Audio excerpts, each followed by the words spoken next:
Selamlar, hoş geldiniz. Şükür kavuşturana.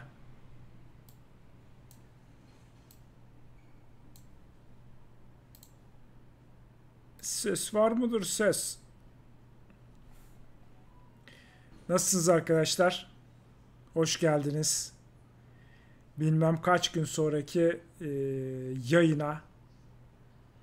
Vallahi özledim ya. Billahi özledim ya. Oyun oynamayı da özledim. Yayın yapmayı da özledim. Sizleri de özledim. Muhabbeti de özledim. Kaç gün geçti? 2 hafta oldu. 2 hafta. Bir haftalığına gittik. 15 gün maalesef yayın açamadık. Erman, Zafer, hoş geldin. Ermancığım çok teşekkürler. Yani son bir haftada benim pek belimi doğrultacak durumum yoktu arkadaşlar açıkçası. Şu anda da zaten anca ağrı kesiciyle falan oturuyorum. Yavaş yavaş iyi olacağız inşallah yine. Yarın sen de Gamescom'da olacaksın Seyfettin. Şeye giremedin mi? Basın tarafına giremedin mi? Herkesle girmek Gamescom çok felaket bir şey abi ya. Yani 3 saat 5 saat sıra bekleyeceksin falan. İnşallah vardır. Basın şeyin vardır. O arkadaki yerlere girme hakkın varsa o zaman olur. Yoksa gidilecek yer değil Gamescom. Onur şu anda şeyde nerede? Ayvalık'ta. Zaten Ayvalık'ta olmasa da Gamescom'a gelmezdi. Biz niye Gamescom yapıyoruz onu da bilmiyorum. Geçen sefer küfür etmedik mi biz abi bu Gamescom'un diye? En kötü demedik mi? Güzel isimler var gerçi. Callisto var, Hogwarts var. Bu sefer bir şeyler gösterecekler gibi. Bioshock devamlı bir şey yapıyor. Böyle bir hype yapıyor. Bioshock'la alakalı bir şey olacak herhalde. Levent hoş geldin. Çorbaya tuzu olmuş. Sağ olasın. 15 dakika sonra başlayacak. Biz ders almıyoruz abi. Ya hadi bir başlangıç olsun, iyi niyet olsun dedim ya. Neden o yani? Yoksa Gamescom'dan pek bir halt çıkmayacağını açıkçası ben de biliyorum ya.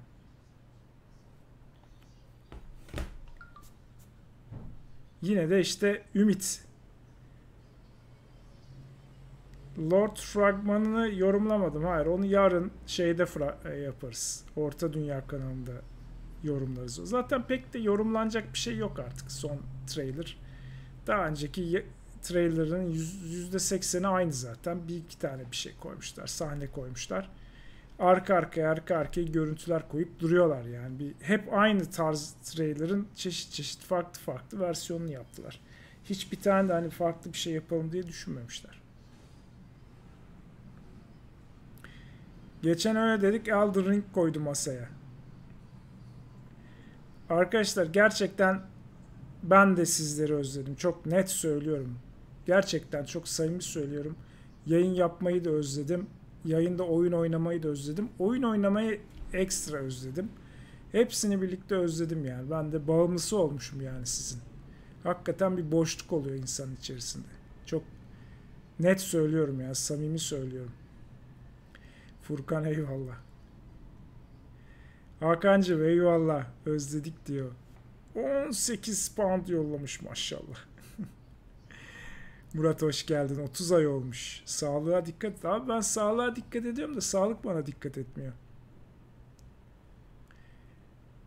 İnşallah yapacağız arkadaşlar. Dün fizik tedaviye başladım. Yarın ikinci şeyini alacağım. İkincisi olacak. Fizik tedavi bittiğinde ben de umarım ki sağlığıma kavuşmuş olacağım. Sonra tabii işte yüzmesiydi, pilatesiydi, top üzerinde zıplamaydı falan. Hepsini yapacağım inşallah. Gökhan yok devede yok deve dedi. Yok deveye geldi. Çok teşekkürler. Sağ olasın. Dante nerede ya Zafer? Dante'yi göremiyorum ben. Ne zamandır? Tabii ben de yokum ama son zamanlarda görmüyorum. Ne yapıyor? Tatilde mi? Last of Us dizisinin teaserını izledim. Zaten yani çok kısacık bir şey. 15 saniye falan. Joel konusunda bir sıkıntım yok ama Ellie'ye çok ısınamadım ben ya. Ellie beni çok tatmin etmedi açıkçası. Kovdum. Hakikaten söylüyorum. Nerede ya? Başına bir şey gelmedi değil mi? İyi durumda yani. Ulaş özledik be abi demiş. 22 ay. Eyvallah. Ben de sizi özledim. Ellie'ye kimse ısınamadı. Valla olmadı ya. Ellie olmadı yani bence. Aslında yaş olarak falan uygun. Tipi mi bir garip geldi bilmiyorum. Yani böyle bir ısınamadım Ellie'ye. Ama Joel konusunda bir şeyim yok. Sıkıntım yok. Dizi de güzel gözüküyor. Bu arada şey de çok güzel gözüküyor. Fallout'un dizisinin arada böyle şeyleri sızıyor. Sızıyor mu artık? Veriyorlar mı bilmiyorum sahneleri. Daha doğrusu setleri gösteriliyor. Baya güzel. Vault'u falan çok güzel yapmışlar. Fallout da fena gözükmüyor yani.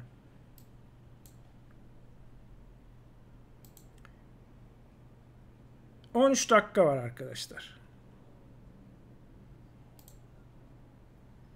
Şuraya da logomuzu koyalım. Black Myth Wukong'u izledim. Evet ben gayet güzel buldum ya. Bir sıkıntı yok yani. Seyfettin mesela şey demiş. Downgrade demiş falan. Ben pek öyle bir şey hissetmedim yani. Bence oyun güzel gidiyor. Bugün burada bir şeyler görebiliriz bu arada. Black Myth Wukong'la ilgili.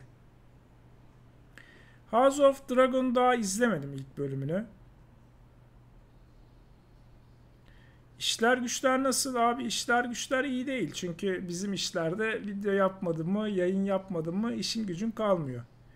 O yüzden işler güçler iyi değil bu ara. Fakat iyi bir şey artık yani bütün bu sağlık problemlerinden çıkarttığım iyi bir şey demeyeyim de en azından yaza denk geldi. En azından sonbahara denk gelmedi. En azından diziye denk gelmedi diye kendimi avutuyorum. Boş günlere denk geldi yani. Yazın zaten bir şey yok. Şu Saints Row'u istedim key'ini. Yollamadılar. 2 gün önce istedim. Hala yollamadılar. Şu Timesia mıydı neydi onu istedim. Onu da yollamadılar. Yani bir tanesi 180 lira, bir tanesi 300 lira. Oynayayım desen yayınlarda 500 lira para olacak iş değil. İyice zorlaşıyor bu işler. Bir de ben şeydeyken rahatsızken Steam'de ardı ardına her şeye zam geldi. Biliyorsunuz zaten. Söylemeye gerek yok. Gittikçe zor günler bizi bekliyor ya. Arkadaki dekordan nerede buluruz? Şey mi diyorsun? PlayStation zımbırtılarını mı diyorsun? Onu PlayStation yolladı. Bir yerde satılıyor mu bilmiyorum. Saints Row salla da Timezi'ye oynarız. Ya Saints Row'da bence çok şey yapmışlar. Kötü demişler de. Zorla oynuyorum para verdim diye. Allah Allah o kadar kötü mü ya Ahmet? Ben videolardan o kadar da kötü olduğunu sezmedim açıkçası yani. Saints Row işte. Eğlenceli olması önemli Saints Row'un.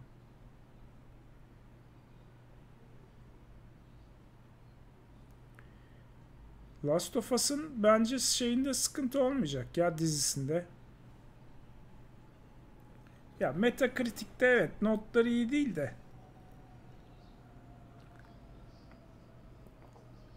Serhan Çelebi. Serhan Çelebi de 9 pound yollamış. Çok teşekkürler. Sağ olasın Serhan. Nazar değmesin. Timesia'yı merak ediyorum. Timesia 180 lira. Birkaç güne eğer şey yapmazlarsa satın alacağım onu. Yani Game Pass'e falan gelmesi beklenebilir. Belki Saints Row'u beklerim. O Saints Row tam anlaşılan birkaç aya Game Pass'e gelecek belli ki. Onu beklerim de Timesia'yı merak ediyorum. Prey'i de izlemedim. Mal gibi yattım arkadaşlar ben. Hiçbir şey izlemedim. Kitap okudum ama. Bol bol kitap okudum. Brandon Sanderson'ın Fırtına Işığı arşivini okuyorum. Maşallah o da yazmış da yazmış. Yazmış da yazmış. Yazmış da yazmış herif. 1200 sayfa bir cilt Olur mu ya? Ama güzel yazıyor. Çok iyi yazıyor herif. Çok böyle yağ gibi kayıyor gidiyor.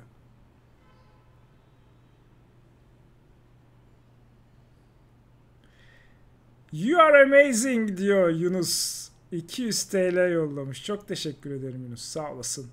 Hepinize çok teşekkürler arkadaşlar. Destek olan, izlemeye gelen. Ama Yunus yani Hakan gibi çok uzun zamandır bize destek veriyor. Sağ olasın Yunus. Şöyle güzel bir haberim var. Hadi onu da söyleyeyim bari. Henüz daha %100 olmasa da. Hakan duyuyor musun? Dinle. %80 diyelim, %90 diyelim. Niyetimiz o yönde en azından. Bir sıkıntı çıkacağını zannetmiyorum. TeknoSeyir ve Konsol Üssü bu sefer. Geçen hafta Cumartesi günü Orta Dünya Konseyi bir araya geldi Kadıköy'de. Eylül'de de TeknoSeyir ve Konsol Üssü bir araya gelecek. Levent, Murat, ben ve Onur yine aynı yerde sizlerle buluşacağız. Böyle bir niyetimiz var arkadaşlar. Kadıköy'de.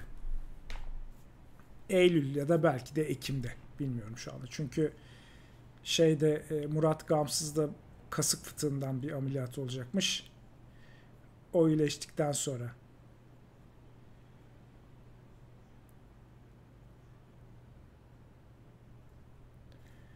...7 dakika var. Ne bekliyorum ben buna? Hiçbir şey beklemiyorum arkadaşlar bu. Callisto protokolden güzel bir şey göstersinler. Hogwarts'tan göstersinler de Hogwarts'ın acaba bu sallama, zopa sallama mekanikleri güzelleşmiş mi? Çünkü bir önceki videoda en fazla dövüşe takılmıştık. Acaba onda bir düzelme var mı? Ondan sonra onları merak ediyorum. Bioshock'u biraz merak ediyorum. Ne gösterecekler? Yeni bir oyun mu duyuracaklar yoksa remake falan gibi bir şey mi duyuracaklar acaba? Çok bir beklentim yok arkadaşlar benim bu şeyden. Outlast'ın bir şeyi olacak, videosu olacak. Onu bekliyorum. Onun dışında da çok bir şey beklemiyorum açıkçası. Çok düşük tutuyorum.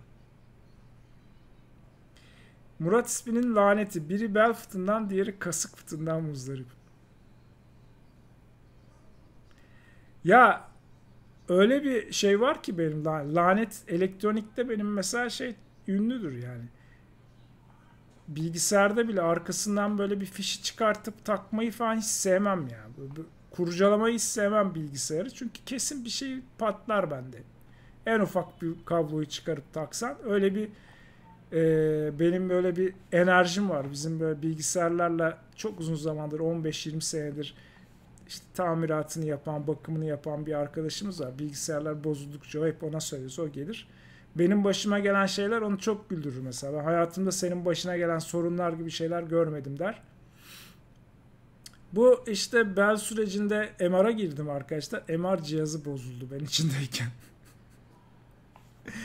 Ulan zaten zar zor yatmışım o sedyesinin üzerinde.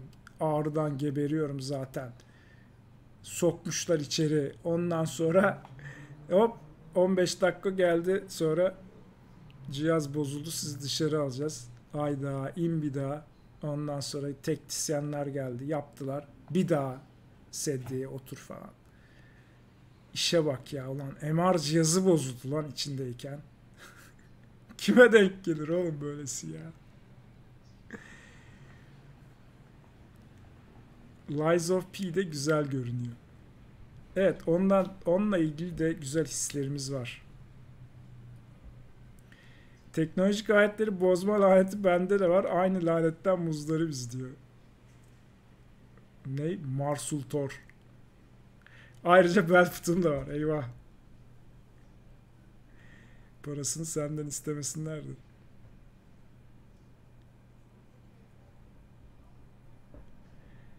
Abi ben de kimi izlesem bilgisayarı bozuluyor. Evet. Dökülün. Herkes dökülsün. 4 dakika var.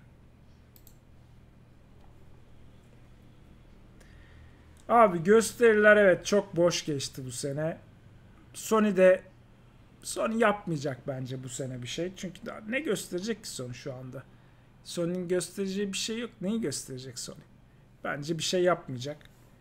Microsoft da yapacağını zannetmiyorum. 2022 baya böyle güzel geçecek diye beklerken çok sıradan geçti ya. Sene başında Elden Ring'de olmasa herhalde işte ne Elden Ring var, God of War var, Hogwarts gelecek sene artık. O da gitti. Bir de Callisto var yani. Ne var? Bir Horizon var. Hani yılın oyunlarına aday diyebileceğimiz. God of War var. Callisto var bence. Çıkmadı bu ikisi de. Bilmiyoruz henüz. Elden Ring var. Horizon var. Başka da bir şey gelmiyor benim aklıma. Dying Light falan çok bence Dying Light 2 yılın oyunu olabilecek bir oyun değil bana sorarsanız. God of War gösterilmez arkadaşlar Gamescom'da. Çünkü Sony Gamescom'a katılmıyor. Sony Gamescom'a katılmadığı için de Sony'den bir oyun olacağını düşünmüyorum. Ama beni bayağı bir bozuyorlar son zamanlarda, o yüzden belli de olmaz. Plague Tale var. Doğru diyorsun ama hani yılın oyunu olabilir mi oyun bilemiyorum. Ama o da var. Doğru. Onu da bekliyorum. Geçen videonun içerisine koymamışız onu. Marvel Spider-Man yılın oyunu aday olmaz ya. O çünkü PC sürüm. O yeni çıktı sayılmaz yani. Bir Disney sunumu var. Doğru. 9 Eylül'de Disney sunumu var. Doğru diyorsun Ayberk. Burak Gökçen. İyi yayınlar, özlettin kendini abi diyor. 170 lira yollamış. Çok teşekkürler arkadaşlar destekleriniz için. Sağ olun. Scorn var. Outcast var. Outlast var demek istiyorsun herhalde. Outcast diyorsun. Bunlar var da yılın oyunu anlamında ben konuşuyorum. Yoksa Scorn'u herhalde yılın oyunu olmasını kimse beklemiyor. Sercan desteğe gelmiş. Çok teşekkürler. Sağ olasın. Yüzüklerin Efendisi dizisinin yeni trailerı için bir video çekmeyeceğim artık. Yani bir şey yok çünkü o videonun içerisinde. Tekrar aynı şeyleri konuşmak da istemiyorum. Belki gelecek hafta başında artık son bir derleme, toparlama gibi bir video yapabilirim. Ama o trailer'a özel bir video yapmayacağım ama yarın akşam Twitch'te yayın olacak Orta Dünya'da. Orada konuşuruz. Love Extra desteğe geldi. Çok teşekkürler, sağ olasın. Fingolfin Sek yollamış bana, eyvallah. Sek ne bilmiyorum ama sağ olasın. 110 sek. Sek mi içeceğiz bunu? Sek. Sek ne acaba? Fatih Terim belgeseline grup watch yapar mıyız demiş. 35 lira yollamış. Arsey Du. Fatih Terim belgeseli nedir bilmiyorum. Amazon'da yayınlanan bir şey mi? Bilemedim ne olduğunu. Açıklarsan konuşuruz. Frankie Jagger, sen de çok uzun zamandır destekliyorsun. Çok teşekkürler. O da 5 euro yollamış. Sağ olasın. İsveç kronuymuş. İsveç enteresan. Embracer Group geldi direkt aklıma İsveç deyince. Herifler lan her şeyi aldı adamlar ya. Her şeyi aldılar. Microsoft falan diyoruz ya. Herifler deli gibi satın alıyorlar ya. Bir tane satın alma listesi yapmışlar. Ağustos'un her günü herifler neredeyse şirket satın almış. Nereden geliyor lan bu para? Ben anlayamadım o adamları. Vallahi anlayamadım ya. Enteresan bir yer orası. Raid 19 aydır üyeymiş. Çok teşekkürler. 10 senelik falan bir geçmiş var. Tamam, öncesinde işte Nordic falan filan eyvallah var yani. Geçmişi aslında 2000'lere dayanıyor ama böylesine delicesine satın almaları, bu kadar büyümeye başlamaları işte 11 senelik bir hikaye. Ben anlayamadım bu adamların olayını.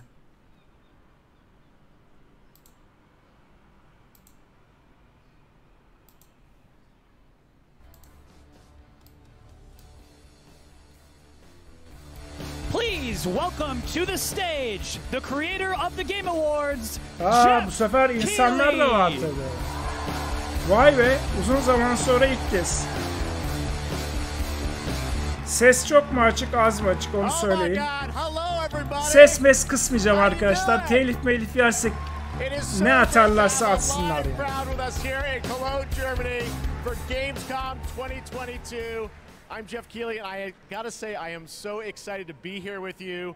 We did this in 2019, live in person in Germany, and then the past 2 years we had to do it virtually from Los Angeles. And in 2020, the first show that my team did together live was that Burak teşekkürler. Burak'tan da 85 lira geldi. Sağ olasın. Diyor ki geçen senelerde de Gamescom'u yaptık ama dijital yaptığımız için ben aslında Los Angeles'taydım. İlk kez Almanya'ya. İlk kez değil de 2 sene sonra ilk kez geldik diyor. Yine aynı şeyler. Çok acayip güzel bir akşam yaptık size. Tonlarca oyun var. Ulan artık başka şeyler söyle lan. And a lot of surprises of things that we didn't talk about in advance. So we've got some good stuff for you tonight here at Gamescom. Kojima'nın oyunu gelebilir, evet.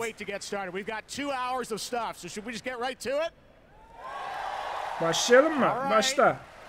I love the roar of a live crowd, and because we got a live crowd, we got to surprise you with some stuff tonight too. So let's start things off. Saçlarına ak düşmüş ya. It's a new world from a brand new team that has a bold vision. Let's check this out. Burak eyvallah, desteğe geldi, sağ olasın. Kendimi biraz küçülteyim mi ben ya? Biraz büyük mü olmuşum ben? We want the community to build this. We want it to be their worlds. We want them to tell their stories in our game. I think it's human nature to navigate uncharted territory. To find a place where we're free to explore. Bu ne ya? Yapay zekanın yaptığı şeylere benziyor. The goals are to make an experience that's unlike any other, which is such an exciting thing to be part of. I think ultimately, like, that's kind of been the big ambition, is to create this kind of like open world that can be built out in every Open direction. I think it's every day is a new discoveries and it's constantly growing. We've put a lot of focus, I think, on the current zeitgeist and what it means to represent yourself digitally. This is more than a game. It's a labor of love. It's a labor of passion. Oyundan fazlasıymış, tutkuymuş. Bu kim ki bunlar? Ben kaçırdım. It's not going to be just our game. It's not going to be just what we decide to do with it. There's something in it that will definitely appeal to you, no matter what it is that you love to do. The really thrilling aspect of all this is that people are going to get to see what we're doing for the first time. I'm just so excited for people to see what we've been spending the last 5 years, pouring our hearts Bu and souls Microsoft'un into. yaptığı oyuna benziyor. İptal edildi bir ara. Değişti. İptal edilmedi de başlandı falan. Everywhere has become more than just a video game for us. And today we're delighted to give you a peek behind the curtain at what we've been working on. Yaptıklarını göstereceklermiş. Kapalı kapılar ardında yaptıklarımızı ilk kez gösteriyoruz diyor. Ne acaba?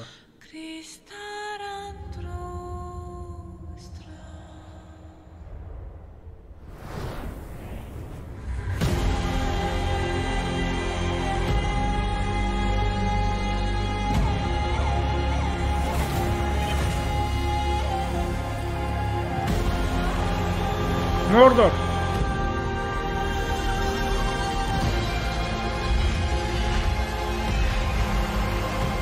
Ne abi? Multiverse bir şey mi? Ne bu? Anlamadım ki ne oluyor. Araba yarışı mı? Platform oyunu mu?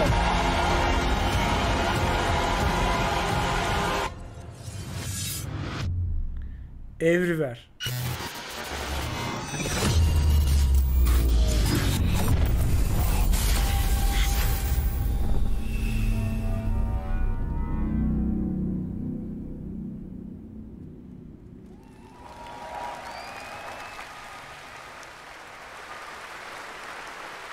Hiçbir fikrim yok. There you go, everywhere, and I'm sure you've got a ton of questions. And joining me now from Build a Rocket Boy is Adam Whiting to hopefully answer some of those, because we're a little confused, but we want to know a lot about this. So tell us, everywhere, what kind of game is this? What can you tell ne us? bu diyor? Bir sürü şey gördük. Bu ne? It's really exciting to just be here, and we've been looking forward to coming out of stealth mode. Çok heyecanlıyım. Geç tamam. Bıdı bıdı tamam. At Gamescom. Soruya cevap Now, I ver. won't be able to reveal everything, but what I can say is that really we're not trying to make a normal game. I think the scope and ambition of this project are quite unlike anything else. We want to build a whole new world for gamers, and not just a place to play, but watch, share, create, hang out with your friends. Bir dünya kurmak istemişler. Sadece oynamak için değil, seyretmek, birlikte olmak için de aynı zamanda. Whoa, change art style. This seems totally different. Is that part of everywhere? What can you tell us? Well, Jeff, that's one of the many surprises we've got in store for players. I mean, we are passionate about making games and telling stories, but ultimately made everywhere to be a place where players can make their own experiences, be who they want to be, and tell their own stories. But we're still passionate about making immersive and cinematic experiences that players can just get lost in and enjoy. I guess you could say we want people to have their cake and eat it, and everywhere is the place that can happen. All right, well, definitely a bold vision for what you're doing here. The other question I'm sure we're all wondering is, we didn't say a date on the trailer. Any sense of when we're going to get to play this thing? Where are you at in development? Well, I'm delighted to say that we aim to have everywhere in the hands of players in 2023. But we've got many more things to show and tell over the coming months. And we're really excited for you to sign up on our website, everywhere.game. But really, today was just a sneak peek behind the curtain to see what the team has been so hard at work on. And we're really excited to get this in the hands of players as soon as possible. Well, Adam, thank you for sharing the reveal here at Gamescom. It's awesome to have so many European studios on stage. And tonight, we've got a lot of European studios that are going to reveal their games for the first time. And right now, we're going to move to another world premiere announcement. Oturun oturduğunuz yerde. Show başlamış. Koşturup duruyorlar.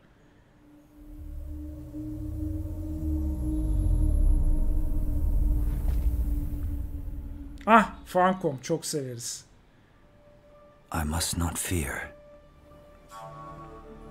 Mad Max. Fear is the mind killer. Dune. Ha, Dune. Evet, evet. Doğru, haklısın ya. Dune.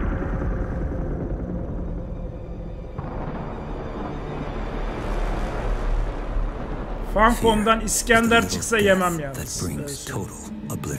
Hiç güvenim yok. Ya CGI'yi basmışlar.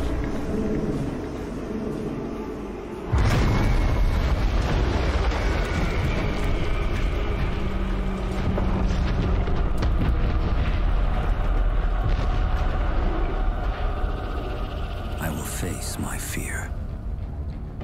Abartmışlar mı kurtu biraz? I will permit it to pass over and through me. And when it has gone past, I will turn the inner eye to see its path.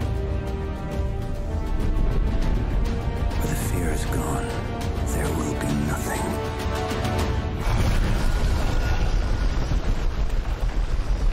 Bulut.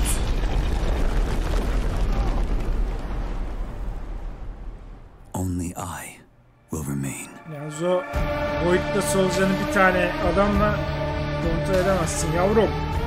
Az biraz Dune okuyun. Awakening.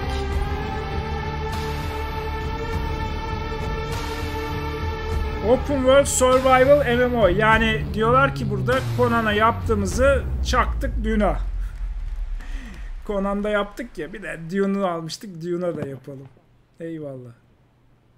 Trust me, the fun is just beginning tonight. All right, how many of you out there are fans of PlayStation?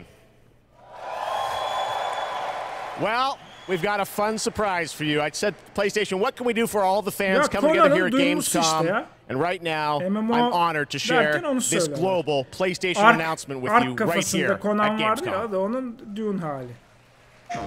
PlayStation yok dedim ama varmış arkadaşlar. Yine ters köşeye yatırdılar beni. Zaten son zamanlarda bayağı köşelere yatıp duruyorum. VR mı? Bu arada kontrolör Türkiye'de 2000 lira olmuş. 2000 lira. Şu gördüğünüz. Elit bu gerçi. Kontrolörün eliti. DualSense Edge. Edge buradaki ismi. Xbox'taki ismi Elite. Yeni kontrolör Edge. There you go. The DualSense Edge. It's a high-performance, ultra-customizable, wireless PlayStation 5 controller designed by PlayStation. You see there, you can have your own custom control profiles customized to your play style. And if you guys want to learn more about the brand new controller, you can head to PlayStation blog. And thanks to PlayStation for sharing that announcement with us here at Evet, GAMESCOM. 2000 lira olmuş All right, next arkadaşlar. up, the Callisto Protocol. You guys hyped for that game? PS5'iniz varsa iyi bakın. Thank you. Yani onları sakın abi bir yere silmekten atmayın. Glenn Schofield from Striking Distance. Glenn, we are so excited about this game coming out in December. You came all the way over in the middle of development to Gamescom. We really appreciate it. How has the response been to Callisto so far? Man, Jeff, the response has been fantastic for a new IP. I couldn't ask for anything more. So I want to thank the fans. And I want to thank my team for just really killing it, and it's great to be back at Gamescom, man. Evil havası alıyorum biraz da. Well, you got some good stuff for the fans, and we're going to get to that in a second. Gözlerin içi you brought some gameplay. We saw some great stuff at Summer Game Fest. You brought more now. What are we going to see today, Glenn? Yeah, you've got some live gameplay. We've got 2 sections. The first one is going to show some crazy combat. İçinden gelerek anlatıyor the second one is something new from the game, a little different than what we've shown with a pretty crazy ending. Yes, it is. You guys are going to love this. One thing I wanted to ask you about was your known certainly in the team for your work on Dead Space. In that game, we love the strategic dismemberment. I understand you're kind of one-upping things for this game? Well, we got dismemberment, and we've shown the gore system. And today we're going to show a couple new things, including one that we're showcasing called mutations. So the enemies may sometimes have these tentacles that come out. Bazen tentacle çıkıyormuş yaratıklardan. Onları zamanında alman lazımmış. Almazsan mutasyon oluyormuş. Daha hızlı oluyormuş, daha güçlü oluyormuş. Çok this is one of my most anticipated games. It's coming out this December. Glenn, ya Cem tam aynısını söyleyecektim ha. Herif böyle gerçekten İtalyan mafya babaları gibi değil mi ya konuşması falan böyle eller. Çok tatlı ya. Babam olur mu acaba?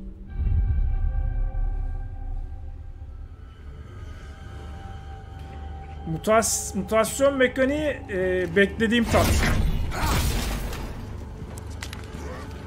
Zamanında uzuvları alamazsam güçlenecek. Caner desteğe geldi. Çok teşekkürler. Sağ olasın.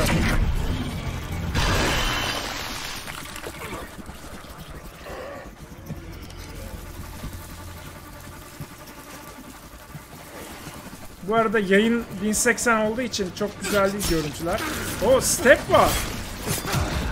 Bak bunlar enteresan işler. Enteresan bak. Olay enteresan. İşedi lan herif altı. Ha işte. Mutasyon.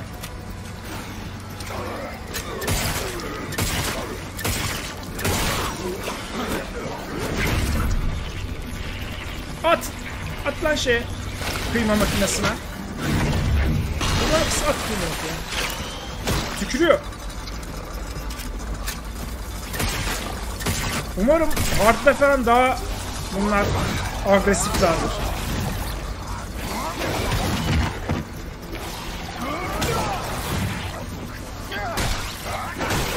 Oh. Mutasyon. Saldı kobraları. Aha bak mutasyon oldu. Hadi işte abi ne artist çekiyorsun ya. Kafa patladı yine ölmedi. Beklediğimden bir tık daha aksiyon bu arada. O böyle o gerginliği ben burada çok hissedemedim. Belki herif kolayda oynuyor olabilir.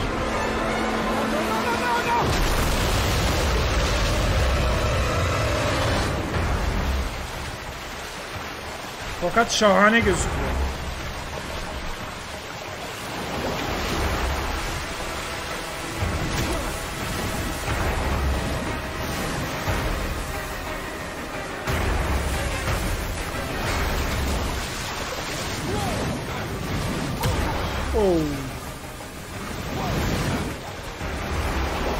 Arkadaş bel fıtığım var benim, ben yapamam böyle şeyler.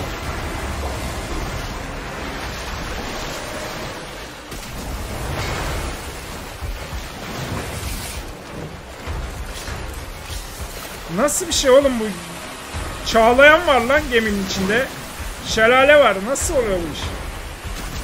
Uzay gemisinde. Aha. Oh. Oh. Oh.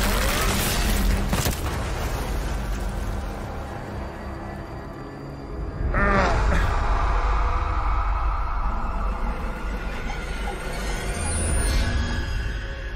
Ben trailer'ın yarısında suda kaydı zaten yani. Bir şey göstermediniz ki.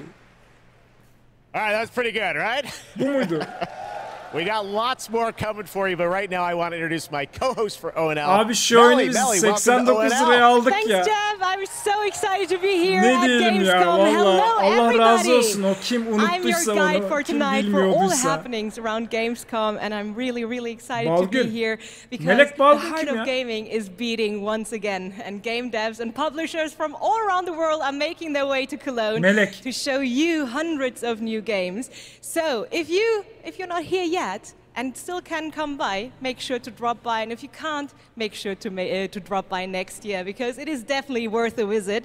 And one of the highlights we have this year is we actually have the largest indie area ever, bringing visitors and devs closer together than anywhere else in the world. And you can meet the makers of the most original and fantastic and creative games here. Gamescom and if you're not here, and if you can't make it here, do not worry. You can also check out the Indie Arena booth online at gamescom.global. Jeff, it's back to you.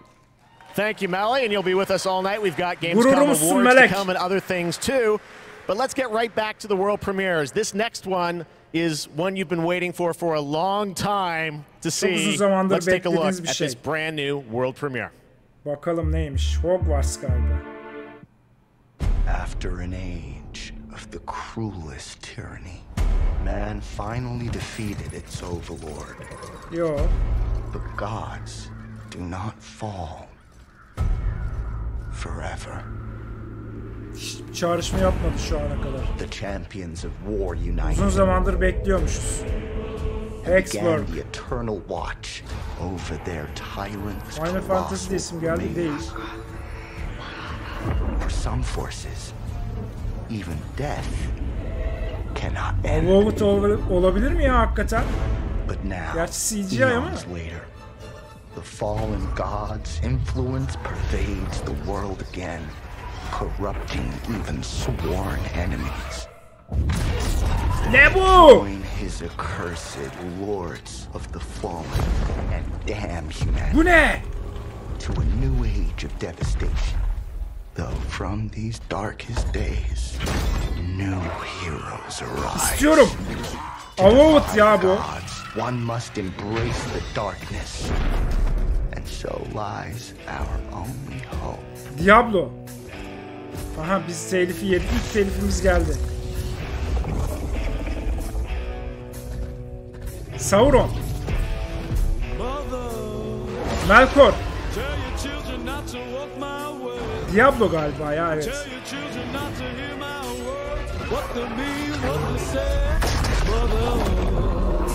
Diablo'da böyle şeyler olmaz gerçi. Bir de bilmem ne Studios yazdı. Ne alaka?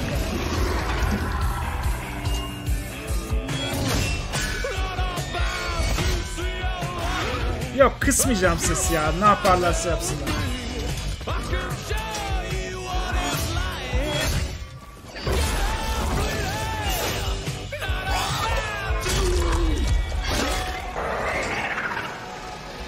Ne oldu oğlum? Kahraman öldü. Kendini ona mı şey etti? Transfer mi etti? Acaba? Bu ne oğlum ya? Yok, canlandıracak. Souls-like bir oyun.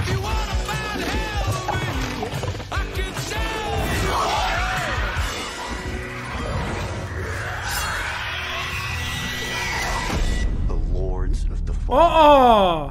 Wishlist now. Aa! Çok şaşırdım lan. Lords of the Fallen. That's right. They dropped the two.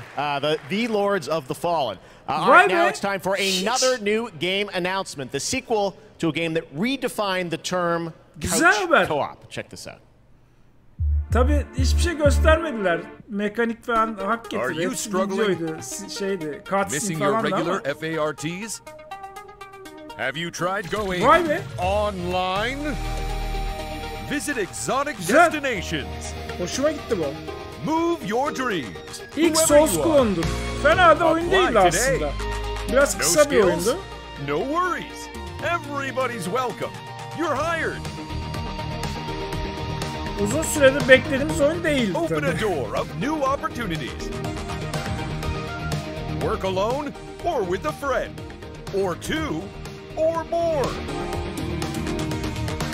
You can do it. Move locally or connect together online. Yeah. İyi mi şu anda siz? Nice one. Coming 2023. Neymiş bu? Moving out.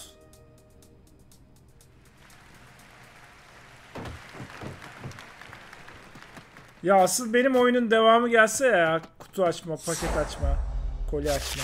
Neyse. Hah. Yes, it's time to step into the Potterverse. You guys excited for Hogwarts Legacy? Well, it is coming out in February of 2023, and tonight at Gamescom, we've got the brand new trailer for you to take a look at. I don't want to say much and spoil much. This is an incredible trailer. I hope you enjoy it.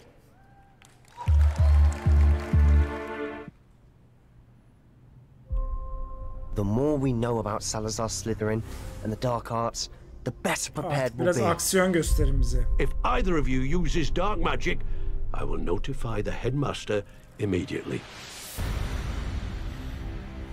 Unforgivable curses are so named for a reason. A spell that could save your life shouldn't be unforgivable. The dark arts seem harmless until it's too late. None of us will be able to avoid dark magic forever. What do we do now? It's up to us. I can teach you Crucio, or I can cast it on you. Acaba biraz downgrade miymiş dersiniz? I'm ready. Crucio! O neydi? Niye iki tane? You've made your choice.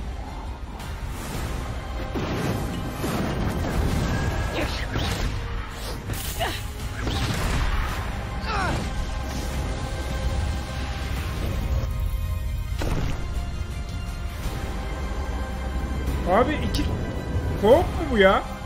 İki kişiler hep.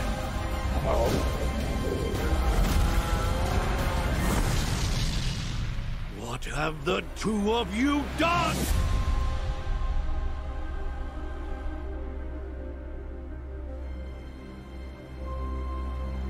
Kötü bir trailer. Bu ne lan?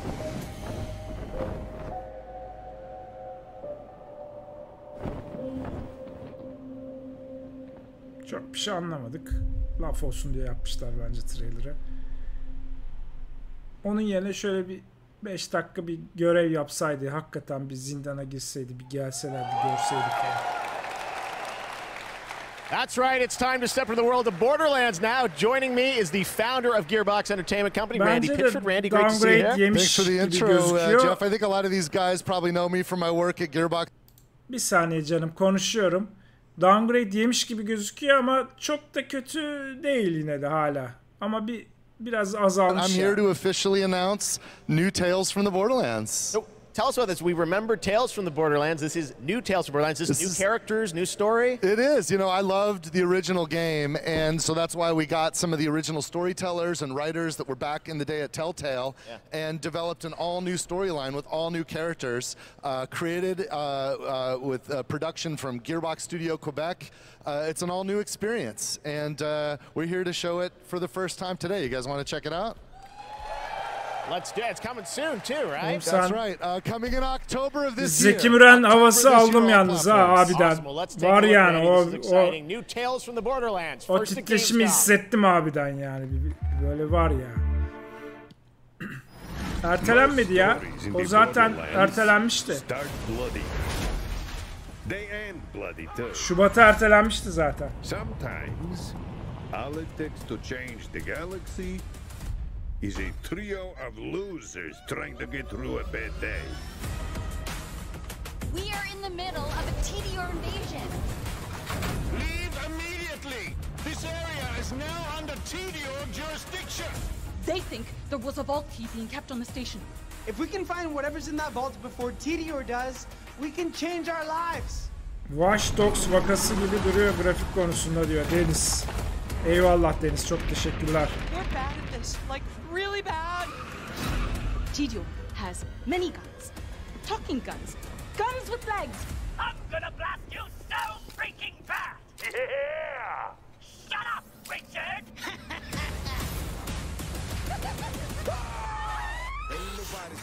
Telltale'ın elinden almışlar mı? Zaten bunlar yapıyordu ya.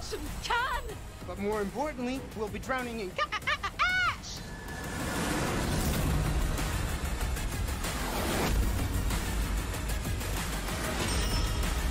Why are you people like this?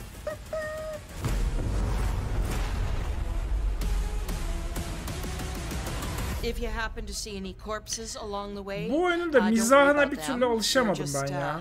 Çok Amerikan var. Hitap edemiyor bana. Pek ilgilenmedim bununla o yüzden. Come back to the city and join the deadliest spectacle of this season.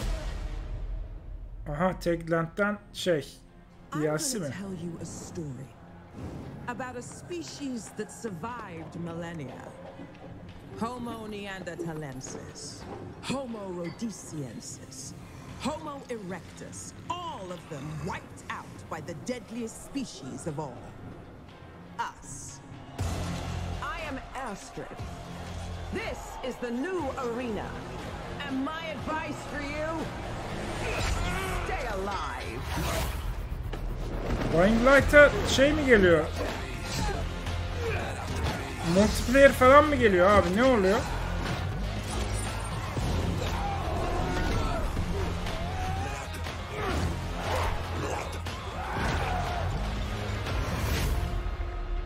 Every day you fight for survival, but today you fight for glory.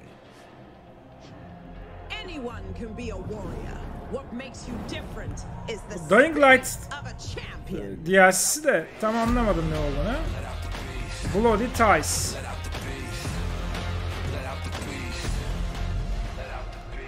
Arena dövüşleri anladığım kadarıyla.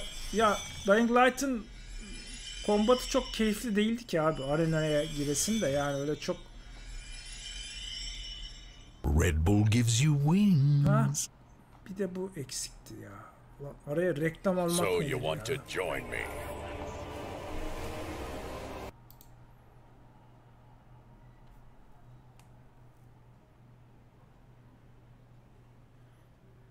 Twitch açacağım yakında abi. Yakında inşallah. Biraz problem var şu anda. Sağlık problemleri. Ben reklam zannettim bunu ya. Reklammış gerçekten. Abi reklam almak nedir ya Allah aşkına ya. Opening Show Night diyorsun, reklam alıyorsun araya. Bu ne ya?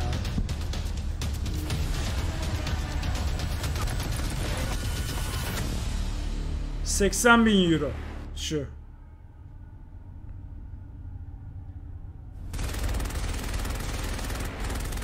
€150.000 oldu.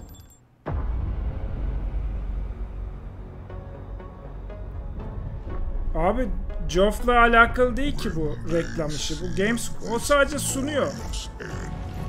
Reklamların parasını Geoff almıyordur ya.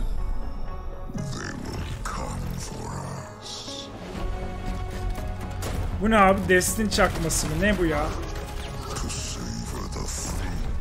Destiny'nin kendisi mi yoksa? Yok. Bayağı Destiny çakması.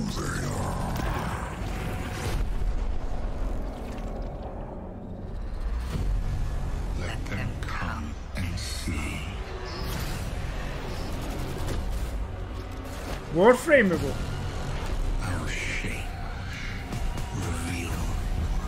Yalnız bunlar bayağı Destiny'deki kaballara benziyor, şişko olanlar.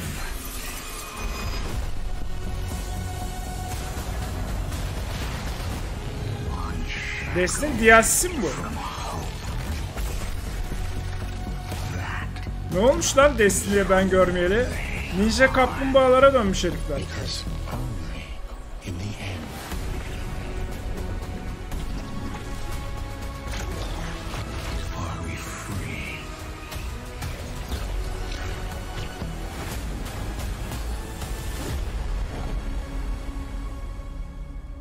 ne lan?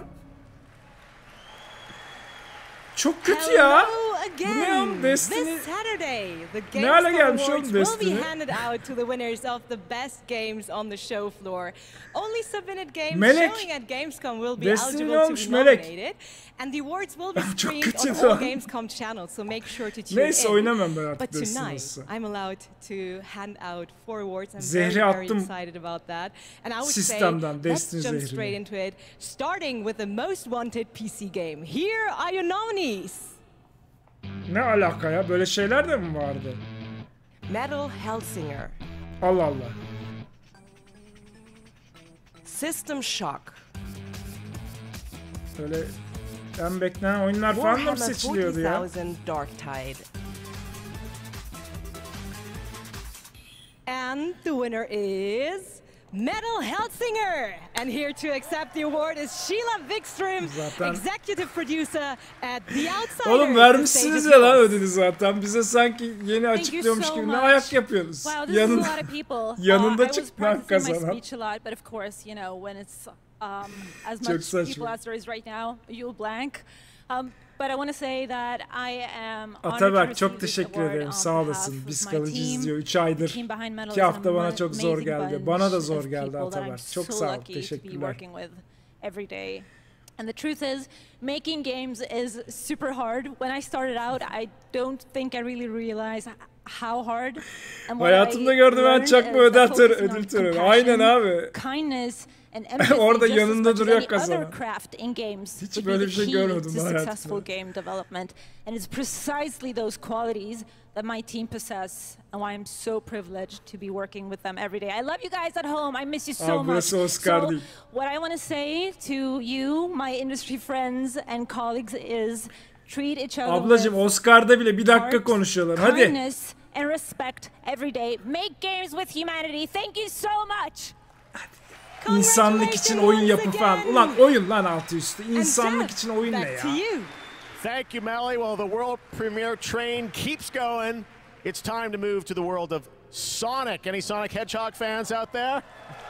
Sonic has had a pretty good year with the Sonic 2 movie, which was a ton of fun earlier this year. Well, Sonic Frontiers is in development, and we've got a brand new trailer for you and confirmation of the release date, too. Check this out.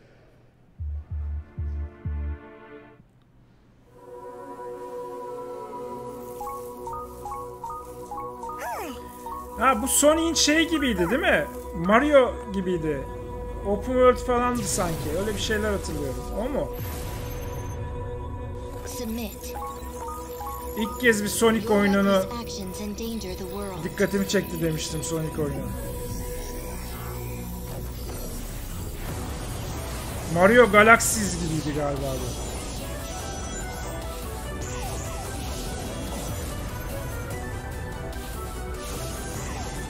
Açık dünya değil. Ama yani farklı bir platform oluyor, bir 2 boyutlu oluyor falan.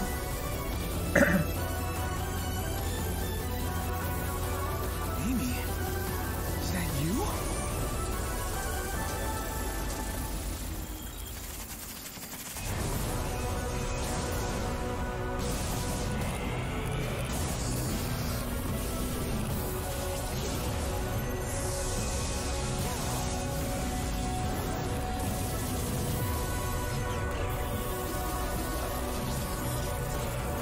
Cannot run forever.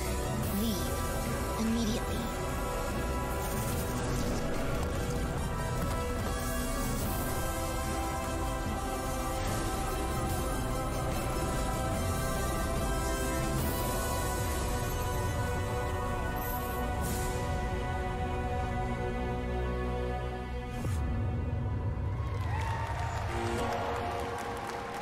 Allah sevdiğine bağışlasın.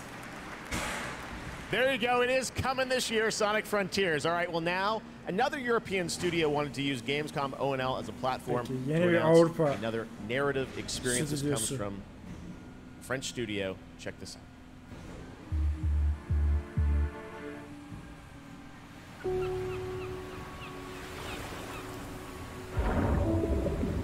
out. Quantic Dream. We leave so many things behind us. Objects, Memories. Mistakes. Yok, Star Wars oyunu değil. Hiç Quantic Dream oyunu gibi de durmuyor. Touch the bottom and go to sleep. Silence is full of ghosts. Soma gibi, evet. And here, voices can only come from the deep. Subnautica gibi. Under the waves. 2023'te. Gelsin bakalım. Guys, it's time for the goats. Ready for some goats? Keçiler geliyormuş. No live goats today, but we are here to talk about Goat Simulator 3. We got to announce this back Goat at Summer geliyormuş, Game Goat. Fest. And now it's time to see the gameplay of Goat Simulator 3 for the first time. Goatların Let's check gameplay'i. this one out. Hadi bakalım. Co-op Goat'lar mı bunlar? Dörtlü Goat.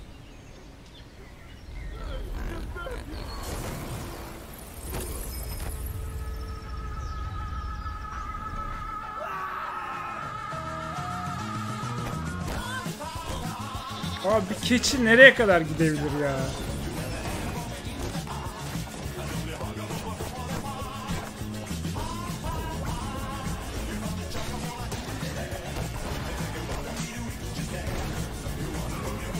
Şener, Ahmet, Onur, ben. Ha, o Şener'di mesela.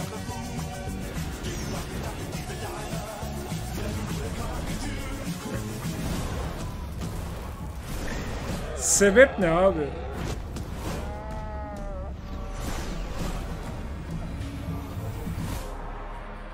Evet, tam Game Pass oyunu. Zaten leş abi, grafiklere baksana.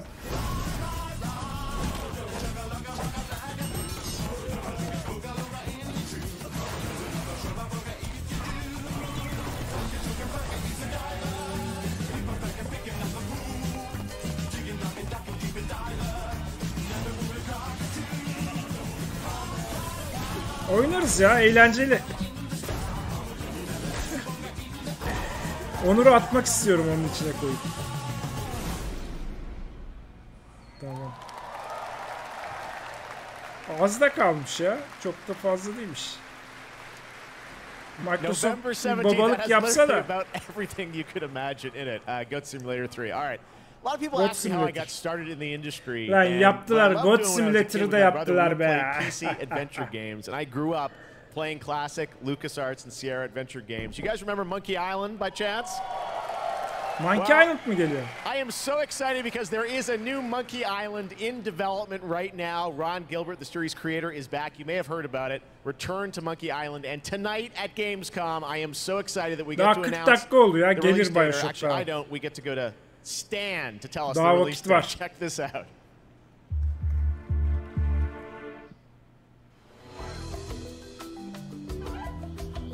Hello, friends. It's your old pal Stan, coming to you through the magic of marketing to let you know that your search for quality entertainment is about to bear fruit.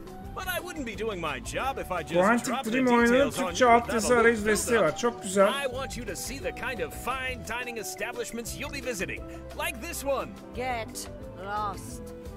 And if escapism is your cup of flavor, you can't do much better than this exotic and extremely remote island. Bunda olması lazım aslında Türkçe. How did you find me? Return to Monkey Island launches September 19th, which happens to be Ne kadar az kalmış ya. Talk Like a Pirate Day. Aa, 19 Eylül. Don't have to Kaç wait. lira bu? You can order Steam'de. it right now, before it's even out. Something we in the marketing industry call a pre-order. As a bonus, I'm ready to unload Satılıyor mu şu anda? a shipment of beautiful horse armor Ucuzsa to alalım. anyone who pre-orders Return to Monkey Island. It'll look fantastic in your inventory. 100 lira altı. I gotta go now. I've got a lot of iron Bir şey and a lot of kaldı mı fire. abi, You know how 100 it lira is. altı? But I'll Oyun be mu back kaldı to mı? steal every Ya cent I herifin can o in kolları Return öyle to Monkey Island. devamlı hareket I'll ettirmesi see beni you çok there. yordu. İnşallah her konuşan All öyle pre-order yapmıyordur. customers will receive the exclusive horse armor item in their inventory. Please note that the horse armor has no practical use in game and in no way will contribute to the gameplay, puzzles, or narrative of Return to Monkey Island. Fiyat yok. Oh my God. A month away. 300 diyorum ben. Armor does absolutely nothing. It just sits in your inventory. Oynayamayacağımız oyunlar arasında katılır. All right, now let's turn to the world of Unknown Worlds, the creators of Subnautica. As we've teased, they are here today at GAMESCOM to unveil a brand new IP, and it's a departure from Subnautica. It's a brand new turn-based sci-fi game, and we're going to reveal it for the first time right here. Actually, special guest is. Let's check this out. Hi, I'm Brandon Sanderson. You might know me as the author of the Mistborn series, the Stormlight Archive, or as the guy who finished Robert Jordan's Wheel of Time. Over the last few years, I've been working closely with my friends at Unknown Worlds on the exciting project we're revealing today. You, of course, know Unknown Worlds for creating immersive and fantastical worlds like the incredible Subnautica series. When they reached out to me, adam yazmayı sevdiği gibi konuşmayı da seviyor anlaşılan. Sci-fi universe in which their next game is set. This secret has sana mı yaptırdılar lan? And we're so excited to finally show you what we've created Elden Ring'i niye bana yaptırmadınız diye ağlıyordu. This is Moonbreaker. Canım benim, sana mı yaptırdılar lan? Sevindim ha valla.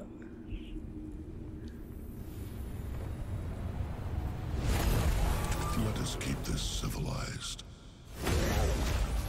Welcome to the party. With you till the end. Needles up.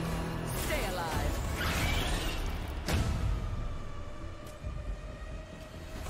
This'll be over real quick.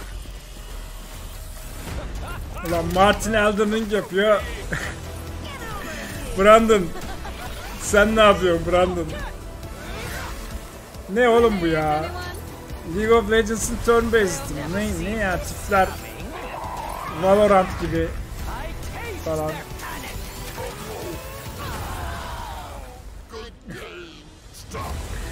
Brandon koçum, kandırmışlar seni.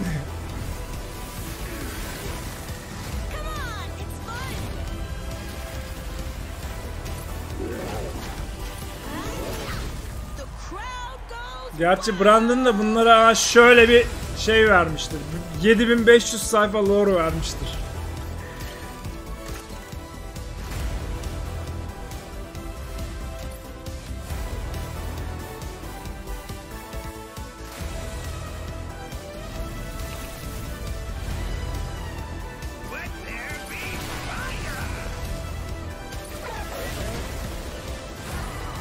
Sen kalk Subnautica'dan sonra bunu yap.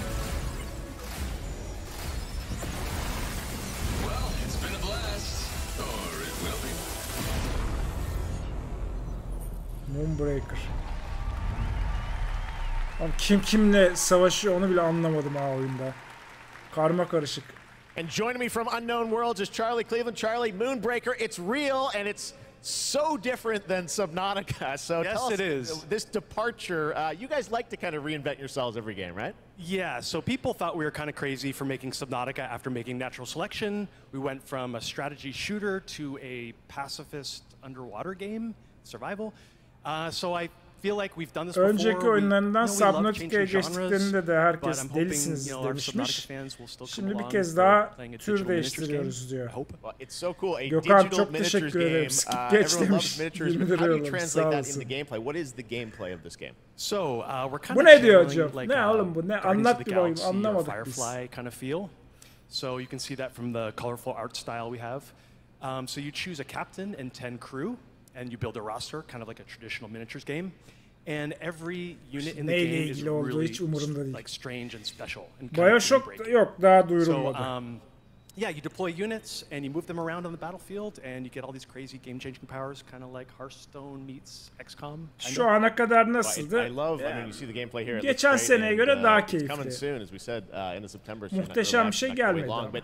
The thing I want to get to is the painting of miniatures, which we saw a tease of in the trailer. And I know you actually, painting was cathartic for you sort of during the pandemic, right?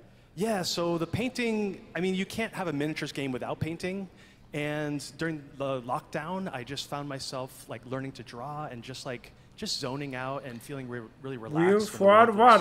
Var da. Around us. giden var mı bilmiyorum. It's not like Photoshop or like special technical tools or anything like that. Yani Almanya'ya Gamescom'a giden oldu mu Türkiye'den? Açıkçası bilmiyorum. And I have to say, because everyone is surprised by it, like all the miniatures you see painted in the game are all painted with the tool. So it's like actually pretty powerful. Amazing. Well, it's Gidenin de Allah yardımcısı olsun yani. Bir su ise 100 lira. It is. It's here. You guys are the first ones to play it. Wow. And oh yeah, it's more. We're over in the crafting booth. 2 euroya şu kadar su alıyorsun. Bir damacana su parası veriyorsun. Yes, we'll be on Steam playtest in September. We have a couple open weekends, and then we're going to be launching into Steam Early Access September 29th. So it's really close. Only a month away, Moonbreaker. Charlie, thank you so much for coming all the way out here. Thank you. I know you had a tough time getting here, but you thank you, everyone. All right, Charlie Cleveland with Unknown Worlds. Thank you so much, Charlie. Git hadi Charlie. Charlie nereden çıkacağını bilmiyorum. Another game with a very catchy tune in the trailer. Check this out. Evet, yine vites küçülttük.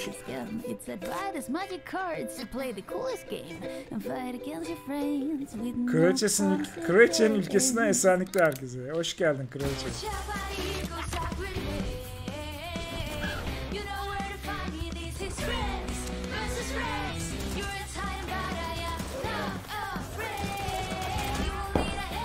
Bak bu 80.000 euroyu basmış mesela belli. Parasını vermiş yayınlattırıyor.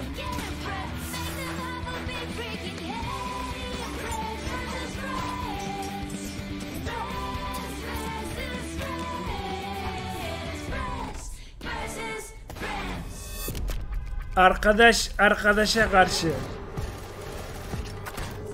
Bu mu oyun?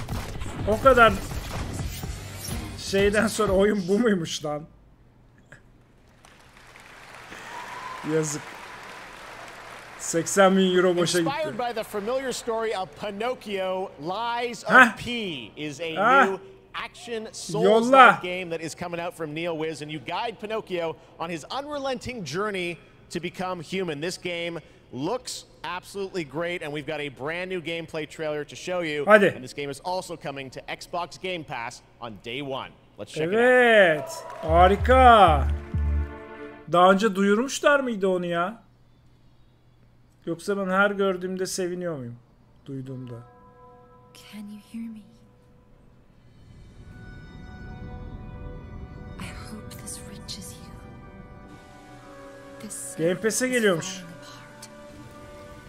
Chaos, madness, death, and there might be no going back. Hayır, duyurdular, hep erteledilerdi. Game Pass'e geleceğini önceden söylemişler miydi ilk günden? It depends on the choice you make. Truth or lie. Abla şurayı yemek kalmış galiba.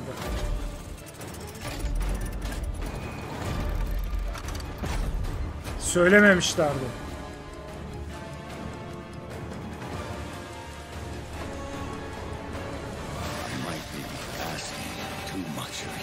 Allah razı olsun Microsoft'tan. Türkiye'ye çalışıyor abi vallahi.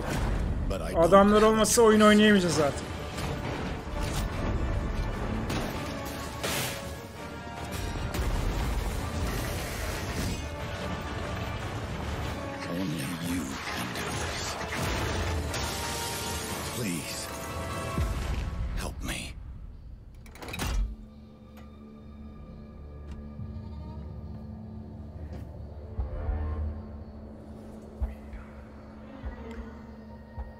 Dishonored havası da var. Souls-like havası da var. Bloodborne havası da var. Son. The stage is set.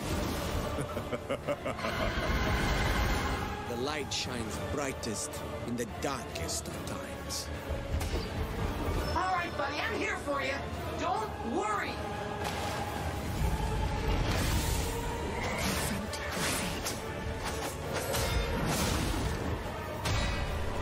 Don't give up.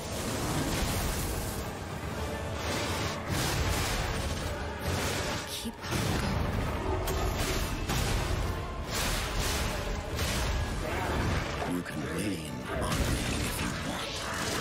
Hortumunu saldı lan adam.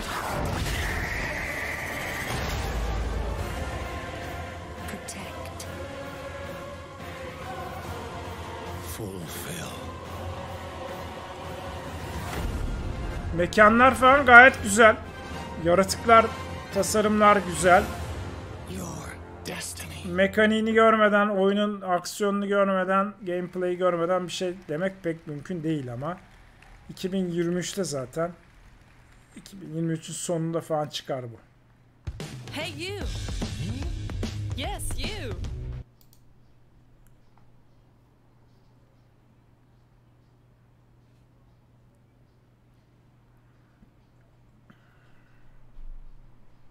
Gamescom kendi reklamını vermiş.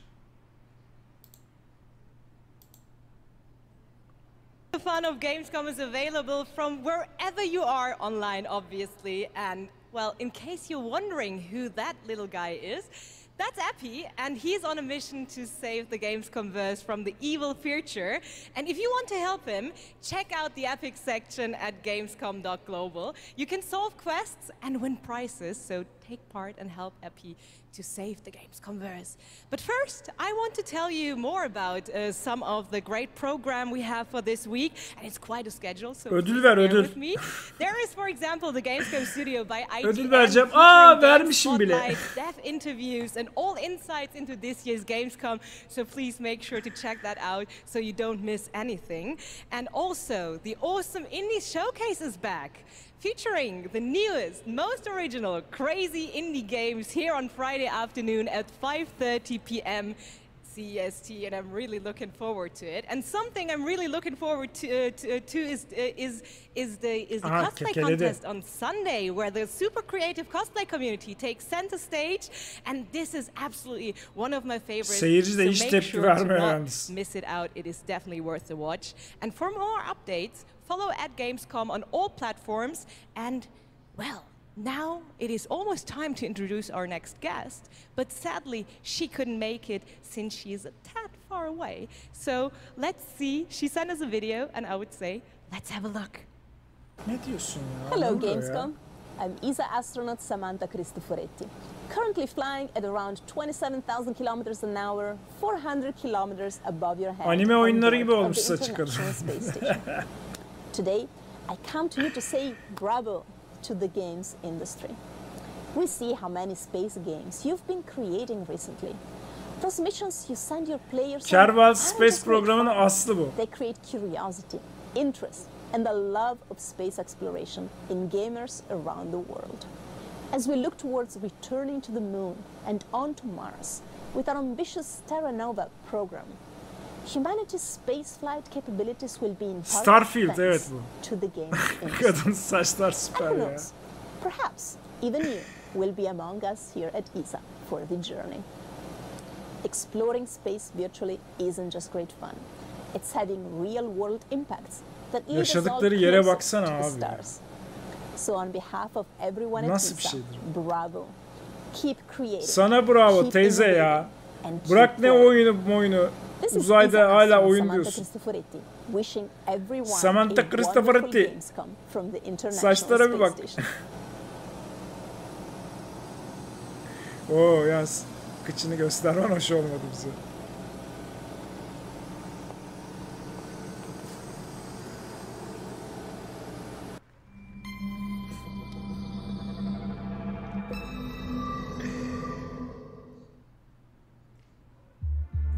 Neydi lan bu?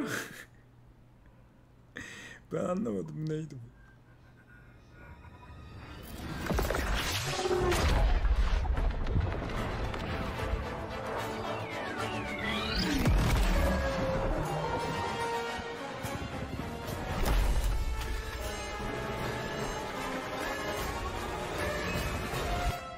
PUBG. Uzaydan atlıyorlar bu sefer. Uçak yetmedi. Orbitten düşeceğiz.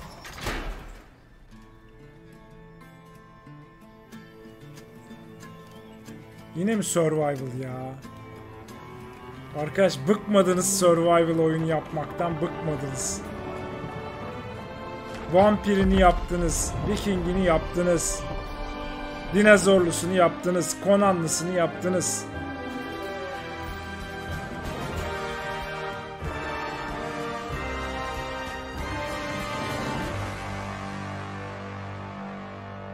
Stranded.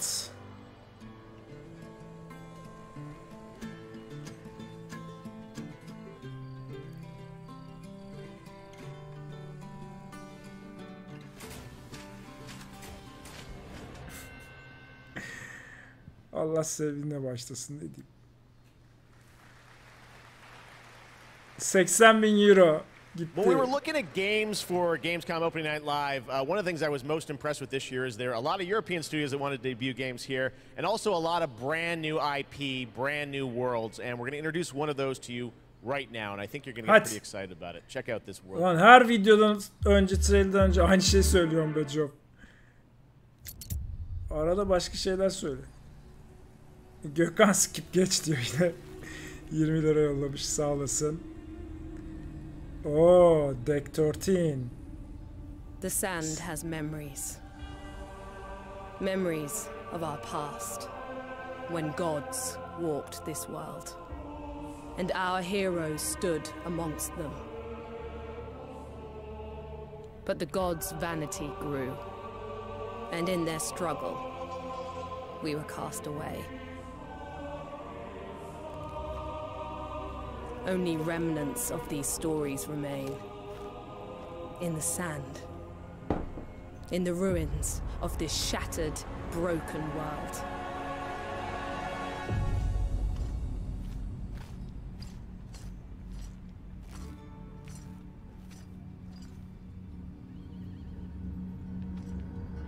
Oyunlar mobil mi? Ne oluyor? Kafayı yiyeceğim.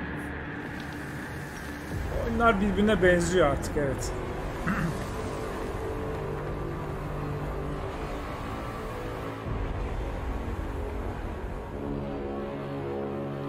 Yol verdim, yürüyün. Gelen var. Aha, toprağın altından geliyorlar.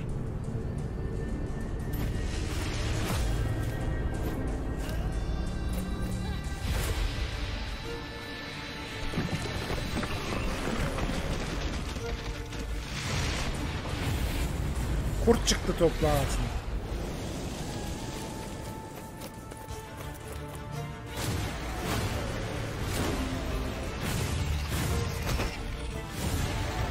Tövbe! Gelişine ne çaktı lan?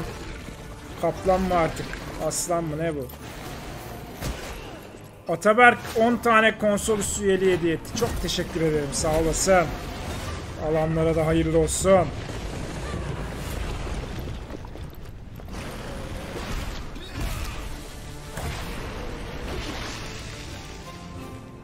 Even in ruins, we endure. We won't let go. For now, we can stand for ourselves.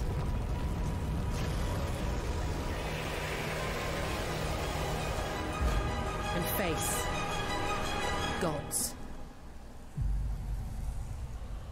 Bomboş ya. Hiçbir şey anlat. Ha, biraz göster bakalım neymiş.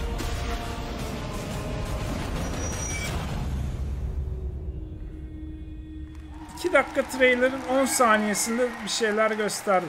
Atlas Fallen. Atlas Fallen coming in 2023.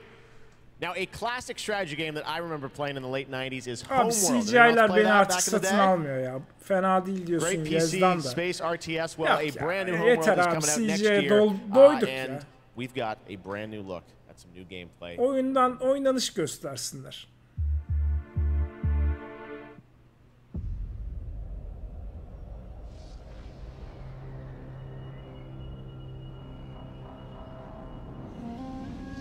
It was a simple perimeter scan, escorting resources. But we were ambushed by Kalan raiders. Strateji oyunu herhalde. Fighters were no problem, but the missile frigates were a different story. Command got clever. One wing used cover to keep themselves safe on approach.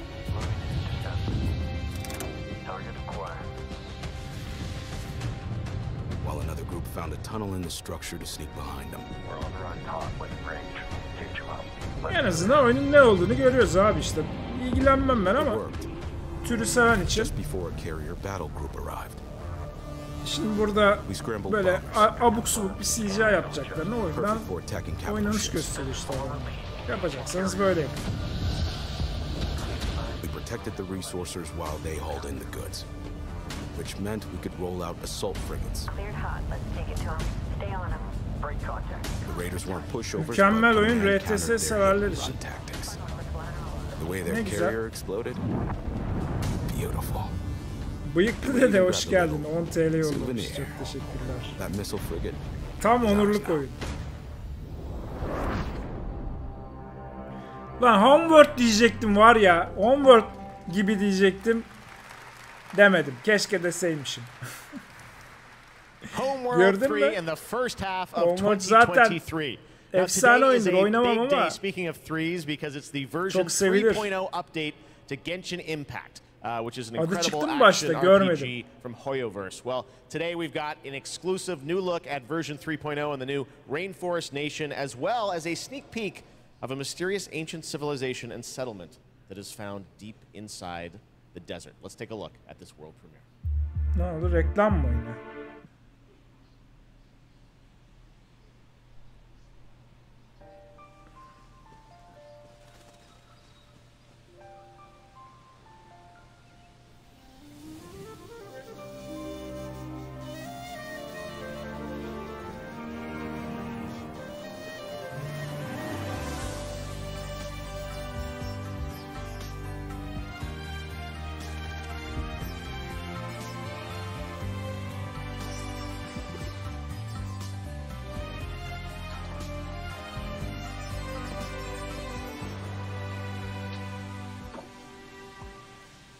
Bu oyunların da jeneratörü var galiba. Basıyorsun çıkıyor.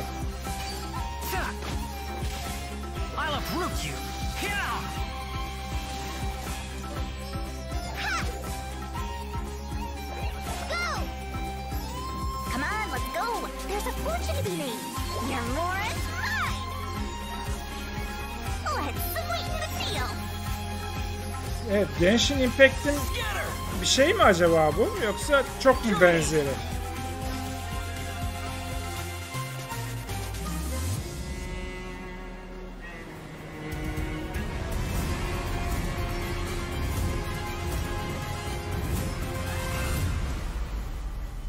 Genshin Impact'miş.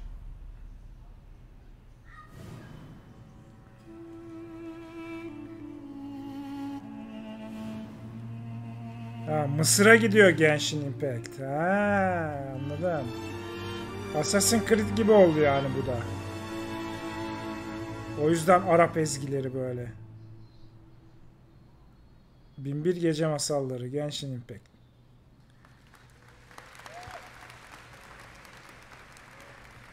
Biraz daha batıya gelmişler, evet. What an absolutely beautiful game, and that's not all from Hoyoverse, because they also have Honkai Star Rail in development. It's a grand interstellar adventure with strategic turn-based combat, and now we're going to take a new look at the story and adventure that awaits you in Honkai Star Rail. Oyunlar o kadar dandik ki Geoff bile ezberlememiş isimleri falan. Karttan bakıyor. Neydi la bu oyun? Gökhan skip geç diyor, 20 lira daha yollamış. Geçiyorum Gökhan.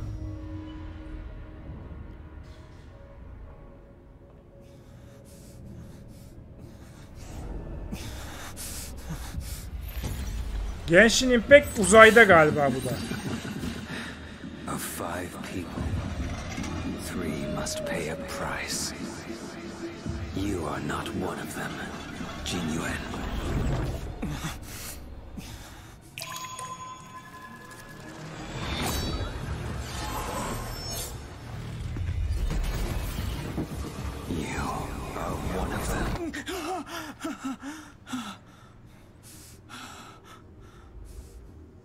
The Xianzhou is in danger. This man, he... The train is about to make the jump. Hold on, everyone. Uzay treni. Işık hızına çıktı o tren. Star Rail. Kafalar güzel. Hello Melek. Geoff müşterisiz kalasın Emir. Türbanlı kedi. Biz kalacağız ya 8 aydır. Çok teşekkürler. Sağ olasın. The Dark Pictures, The Devil in Me. The Last Case of Benedict Fox. Bu güzel oyun. Metal Hellsinger. Oynayamadım ben onu. Oğlum 3 tane mi aday? Burada zaten. O da yanımda zaten. Ya bu ne ya? Çok komik ya. Thank you. It's quite of a shocker for us. Ne şoklu oğlum? Almışsın ödülünü çıkmışsın. Hangi şoktan bahsediyorsun ya? Kim bilir ne zaman söylediler. And I would like to thank Xbox Şok team olmuş. for their support and Ne şoku? Rogue team for being the best publisher ever. And especially I would like to thank my team in Krakow. They are crazy talented and my hands hold the award, but their hands make the game. Dziękuję wam bardzo. Gamescom'un logosu abi. Orijin değil. And Jeff, back to you. Thank you very much, May. Anyone here a fan of Justin Roiland? Rick and Morty? Well, he's got a brand new game, which you may have seen at Xbox's show in June, called High on Life. It is coming to Xbox and Game Pass in December, and they wanted to send us just a great ya adam onca ayın arasından dedi ki buna para verin.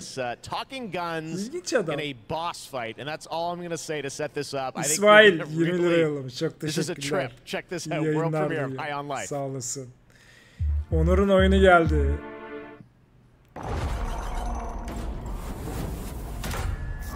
Bıyıklı dede 20 lira yollamış, sağ olasın. Tamer abi geldi. Nerede?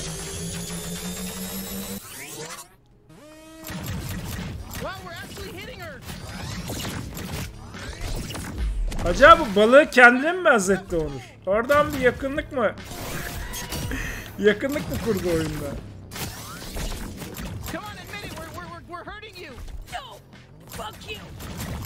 Aa, ne ayıp. Balık mı solucan var? Neyse.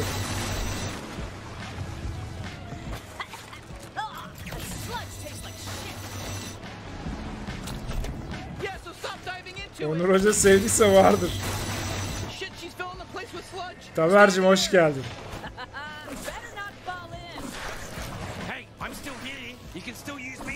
Enteresan ha, mekanikler falan güzel oyunda. Onur bekliyorsa hakikaten boş değildir.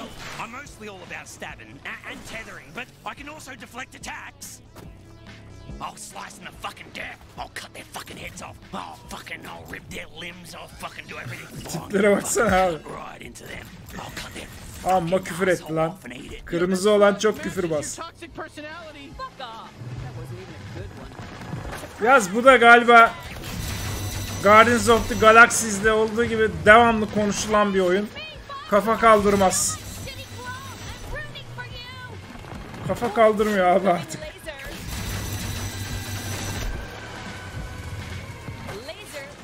En azından gameplay veriyorlar, evet.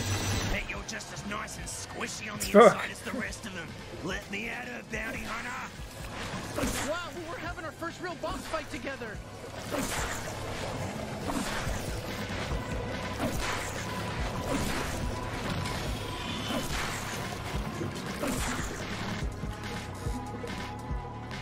Hadi öldür artık.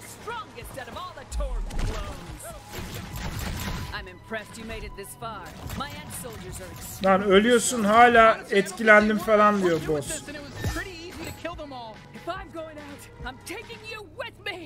Oo, LB finishing. Lan bassana.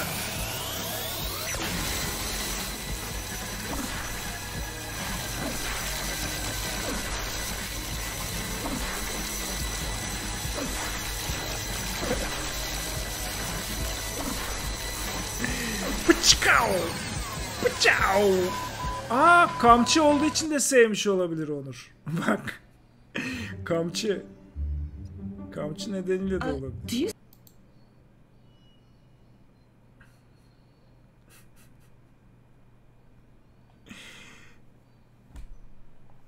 Murat abi Cuphead devamı niye gelmedi? Ben Cuphead oldum da o yüzden abi. Ben yamuldum.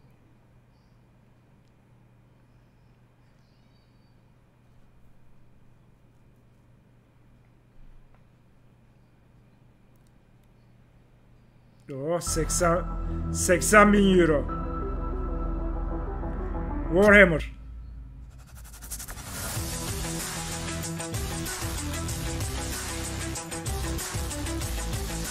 $80.000'de bu basmış.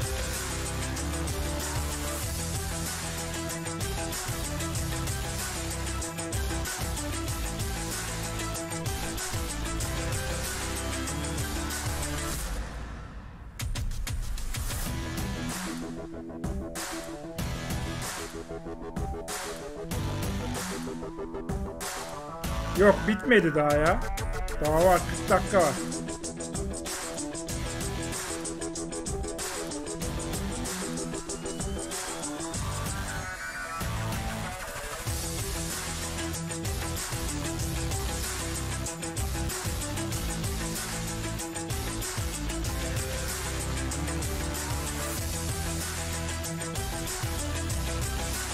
Daha var.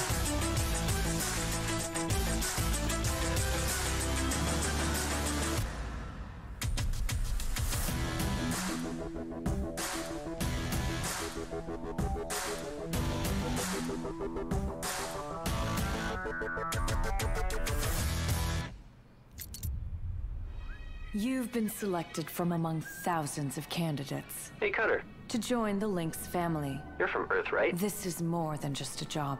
It's an opportunity. You ever miss it? Caution. Oh shit, Lynx. Making the world a better place.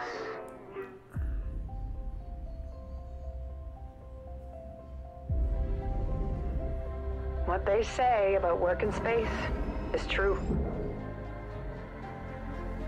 Bloodborne PC duyuyor. Kafalar çok farklı yerde. Look around you. We're expendable. I can hear them in the walls. Ain't a trade like it. Dancing between the ribs of a ship, gaze out at the rest of the human race, buzzing in the distance. That's when the sky fills up with flames. Bu sene oynadığınız en önemli oyun olabilir. Shipbreaker. 10. Game Pass'e geliyorsa hiç şansın yok. Abi reklam ne ya?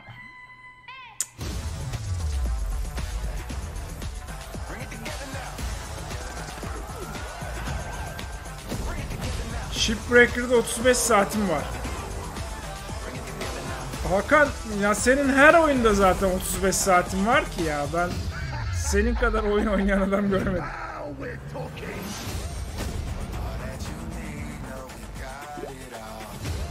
Game Pass reklamı mı bu acaba?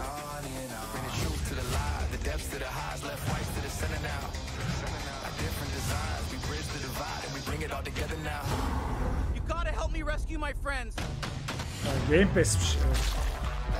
Neyse bu da ilk gün geliyor ya. High on Life. Neyse. Güzel. Seviyoruz PC Game Pass'i. Game Pass'i seviyoruz daha doğrusu.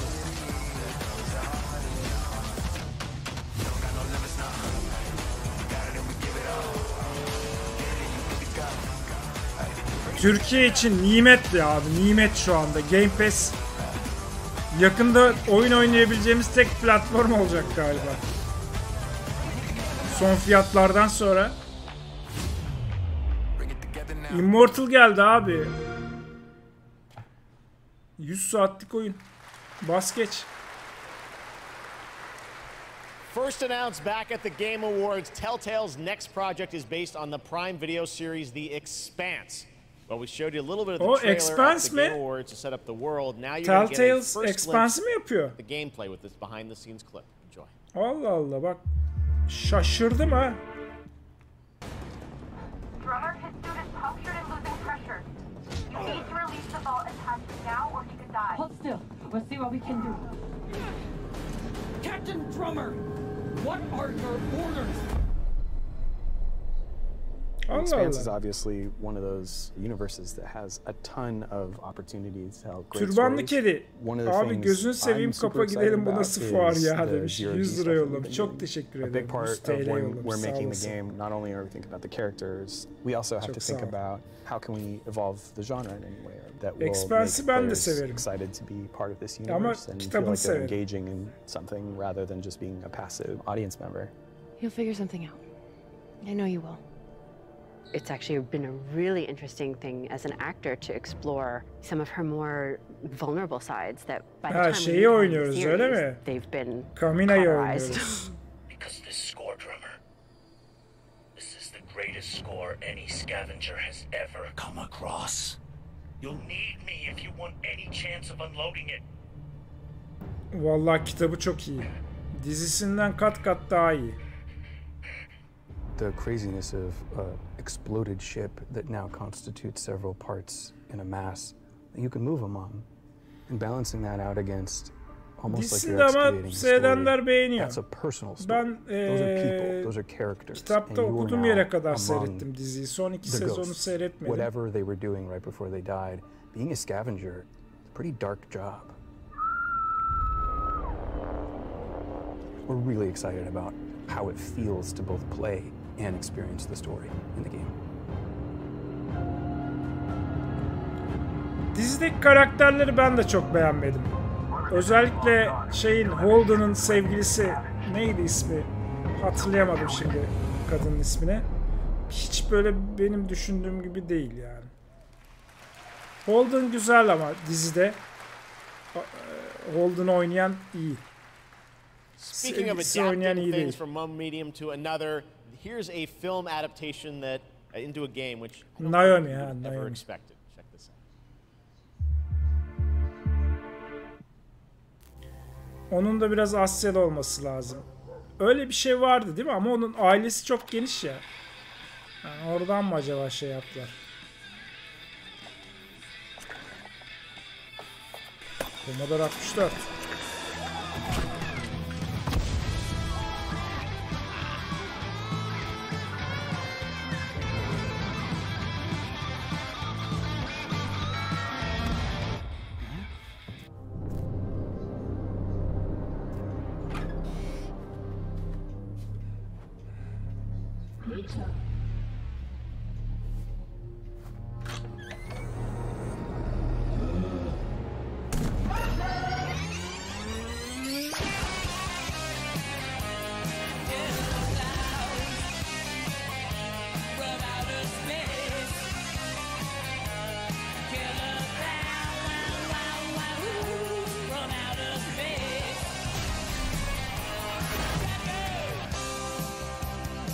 Ne yazıyor orada, ben okuyamıyorum abi. Ne o?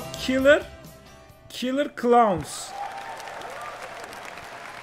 Killer Clowns. Killer Clowns. We got it all tonight at opening night live. Now we've got another brand new game announcement from a European publisher for a sci-fi action adventure. Here we go. Abi hadi güzel bir şey göster artık bize ya. Vallahi yamuldum ben, bak. Kafayı doğrultamıyorum. We always wondered if we're alone. Clown simülatör ama uzaylı clown simülatör. We observed and explored but found nothing until now.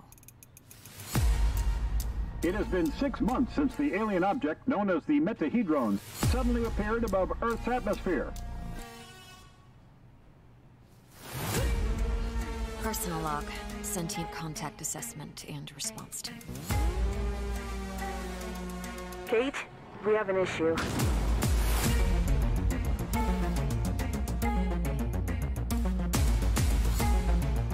Returnal gibi bir şey mi acaba? Power supply failing. Sensors offline. I'm switching to backup generators.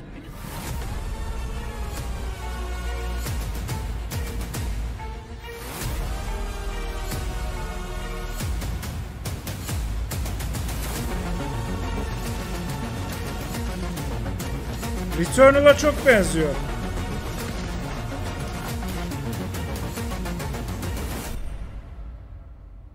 Scars above.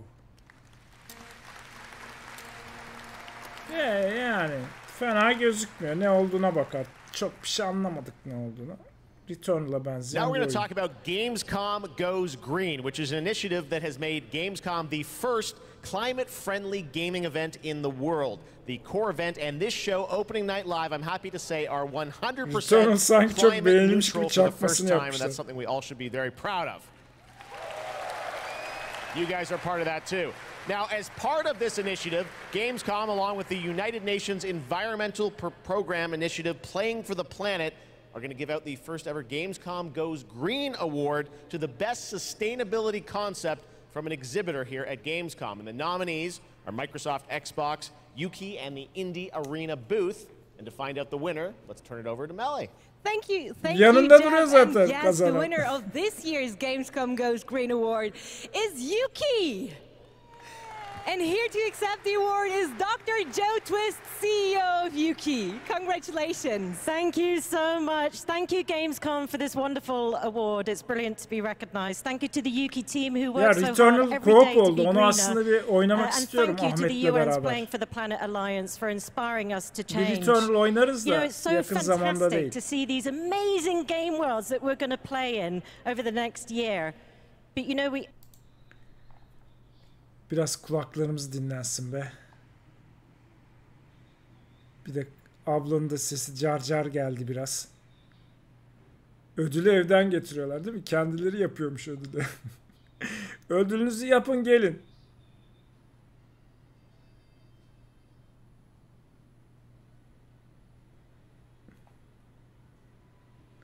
Returnal seni bayağı zorlar. Evet, zorladı zaten. Returnal'ın zorluğu değil de benim o baştan başlama olayı şey yapıyor. Sıkıyor.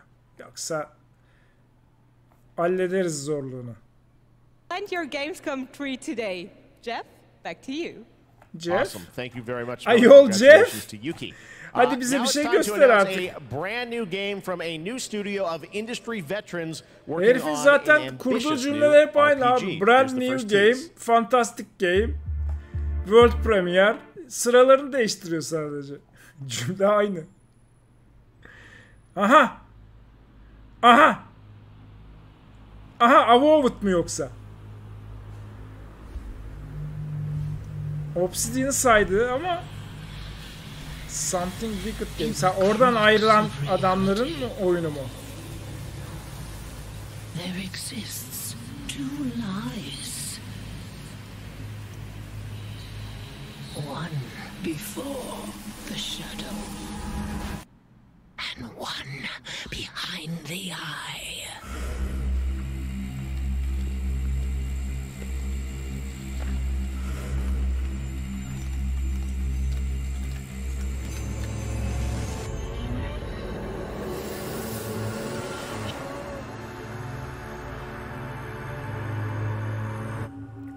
Wire Song.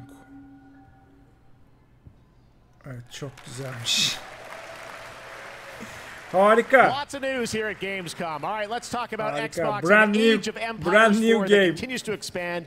Now we have news on the next civilizations joining the battle as free DLC. If you want to learn more about what's happening with Age of Twitch Empires 4, yayıncıları eş zamanlı farklı platformda yayın açabileceklermiş. Oo, geldi mi sonunda o iş? Güzel. From Age of Empires 4. Tamam, artık hem YouTube hem Twitch yayınları geri döndü arkadaşlar. Güzel. Kim söyledi onu? Bakayım. Patrick. Çok güzel haber verdin bana be Patrick. Sağ olasın.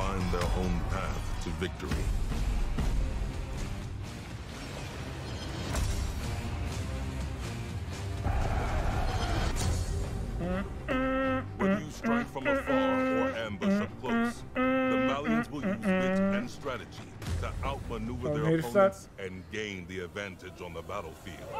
Deep Purple kullanmışlar ya. Smoke on the Water çalıyor abi arkada. With powerful siege tools and the ability to rally large formations, the Ottomans can keep the pressure on to bring down Türkler gelmiş. Türklere bak. Mehter takımı eşek üzerinde gidiyor. O ne lan? When the drums of war beat, how will you emerge victorious? History is in the making. And your place in it. Mad Max'teki şeye benzemiş bu. Arabanın üzerine davul koymuşlardı ya. Ottomans. Age of Empires 4. İyi hadi. Gözünüz aydın. Age of'cular. Gözünüz aydın. Her masada varız. Well, you don't have to wait long. It is coming this October, and Batgirl, Nightwing, Robin, and Red Hood are going to take over in Gotham Knights. You're probably wondering about the story. Who are the villains? Well, we've got a lot to share in this brand new trailer, and also Gotham some Knights exciting mı news. arkadaş? Bu gecenin yıldızı ya. Gerçekten mi ya? Check this out. Gerçekten mi ya?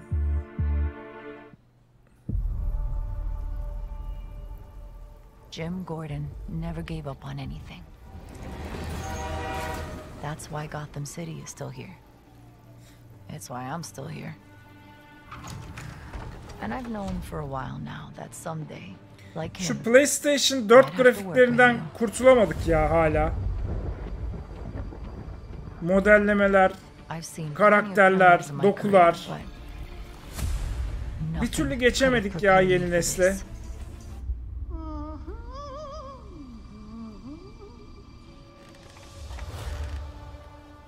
Well, well, if it isn't Batgirl. Gotham City is at her weakest. Para yok. There's blood in the water. Yeni nesil diye bir şey yok ki. Var abi var. Horizon'a falan bakarsan anlıyorsun olduğunu. Play nice. But we aren't going to give up. A storm has risen over Gotham. Nothing can stop it.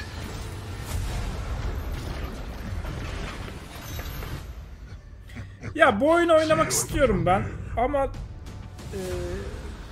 para verip de 500 lira falan vermem ya ama oynamak da istiyorum. Nasıl olacak bilmiyorum. Your knowledge. Your adaptability.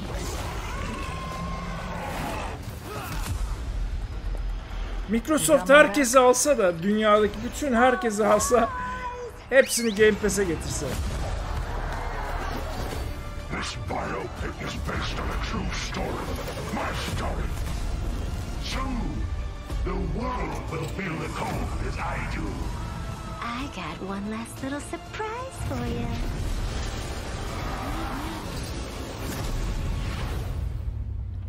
Elden Ring'e ben 300 lira verdim. Parasını da bayağı hak etti. 600 lira veririm bence verilir. Ama buna 600 lira vermem.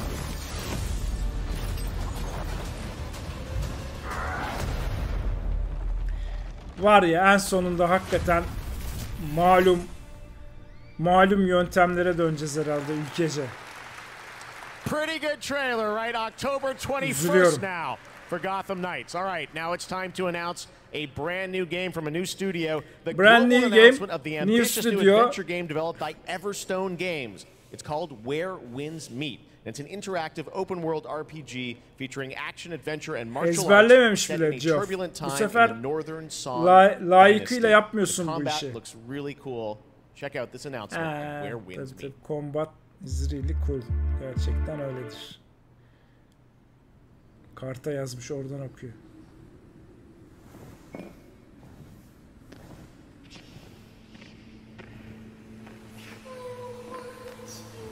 PlayStation 5'te 900 TL. 900 TL hiç vermem. PC'de de galiba 500 lira mıydı neydi? 550 lira mı? Onu da vermem.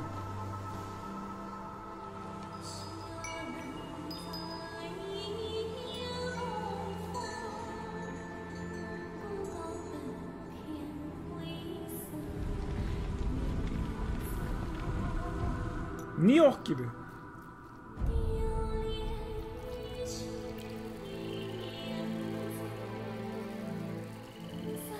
...90'lara geri döneceğiz.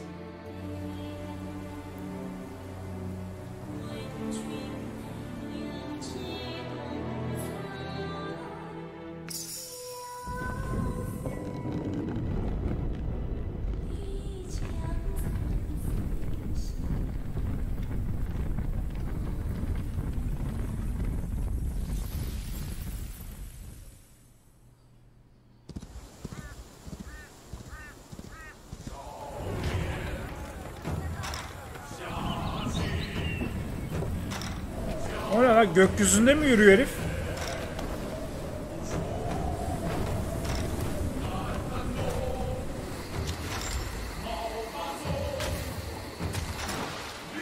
Evet. Buradan suda yürüyor. Mobil oyun gibi yalnız ha. Amma döndün ha. Bir tane ok atacak herif fırıl fırıl döndü gökyüzünde.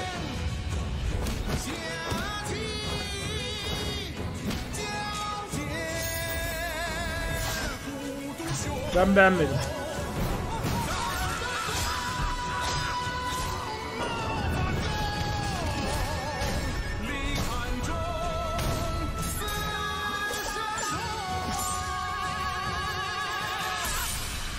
Naraka mı?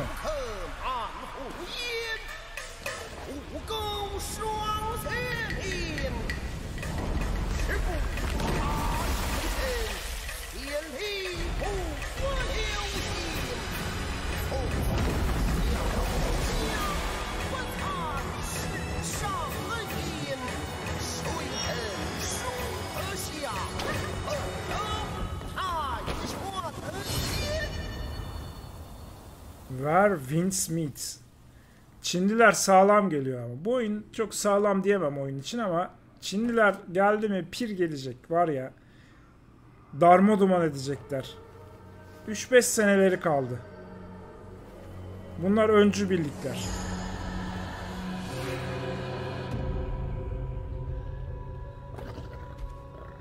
Domine edecekler abi piyasayı. Bak demedi demeyin.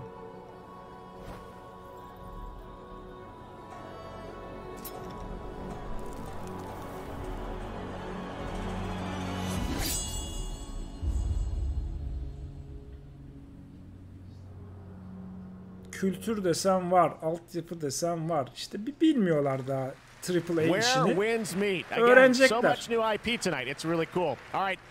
Back when we started ONL in 2019, a very special guest joined me here in person to close the show. And this year, when I told him that we were going to be back here live in person, he said, "Well, I got to take part in some way. So please say hello to my good friend Hideo Kojima. Mr. Kojima." Kojima geldi. Hadi bakalım. Thank you, Jeff. Spotify'ı da arkaya dayamışlar.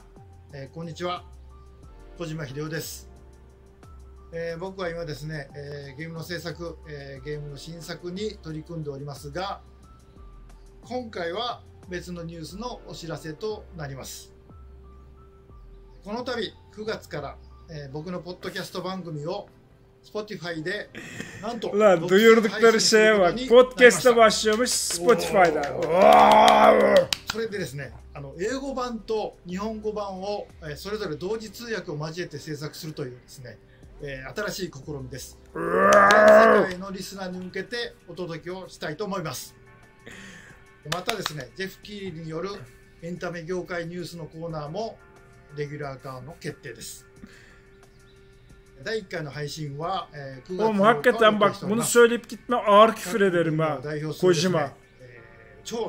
Başka bir şeyler daha de bak dilimin ucunda. ぜひリンクをチェックして楽しみに待っていてください。以上。 Bu adam fazla mı abartıldı abi? Onu diyeni linçliyorlar deme.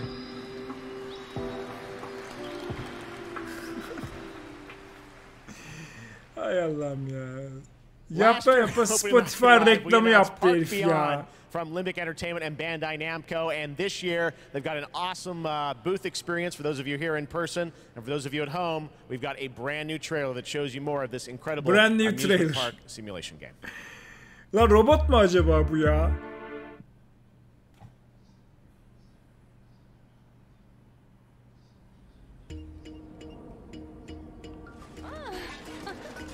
Here is a little something to inspire you. Be creative.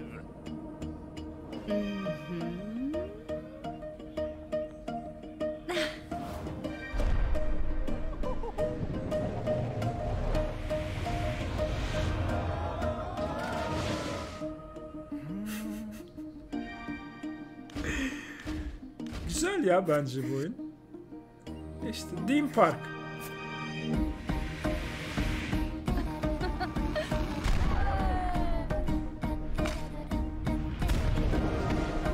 Seveni çok abi bunların. Ben yapamam, hiç oynayamam ama. Great job, guys. This has a lot of potential. Gökhan bir 20 lira daha yollamış. Skip geç diyor. Eyvallah.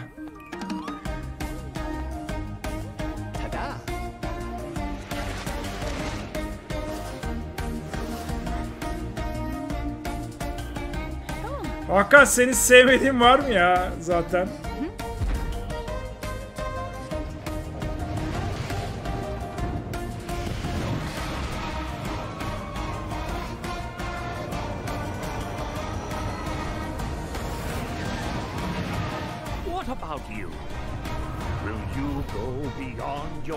Anka Park mı ya yoksa bu? Dinozorlu Park. Anka Park. $800 milyon. So much fun. I love the diversity of games we have here. Amusement park simulator. I love theme park back in the day. Great to see that's coming out from Limbic and Bandai Namco. All right, now it's time to share gelmez abi çünkü yani özetini verecek bir şey bile yok. A concept car. Bir saat 37 dakika oldu. With Oliver Heimer, the head of Mini Design. Yani. Let's check it out.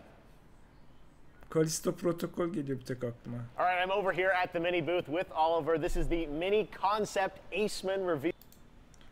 Biraz daha kulağımız dinlensin.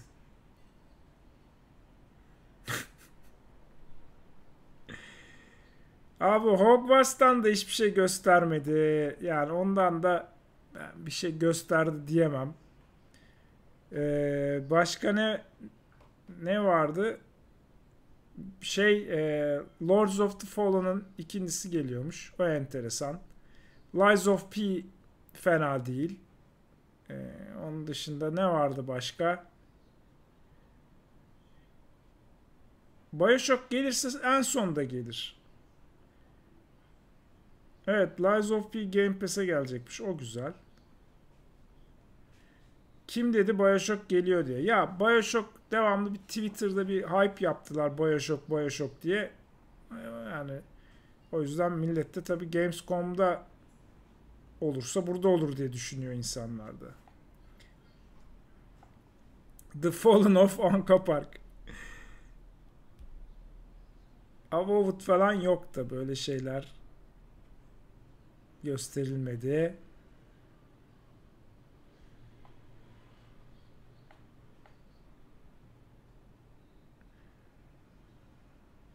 Elden Ring ile ilgili de bir şey yok. Ha, en önemlisi tabii Kojima Spotify'da podcast başlayacakmış arkadaşlar.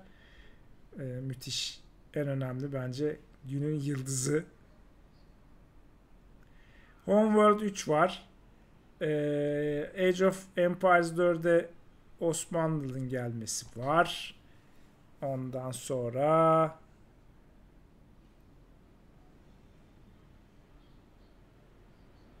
başka bir şey gelmiyor aklıma. Callisto'yu az gösterdiler. Her şeyi az gösterdiler. Destiny'nin Ninja Tospa Edition'ı geliyor.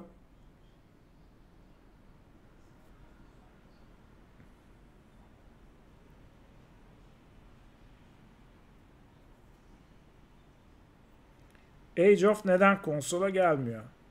Yani stratejiyi çok getirmek istemiyorlar ama uğraşmak istemiyorlar bence.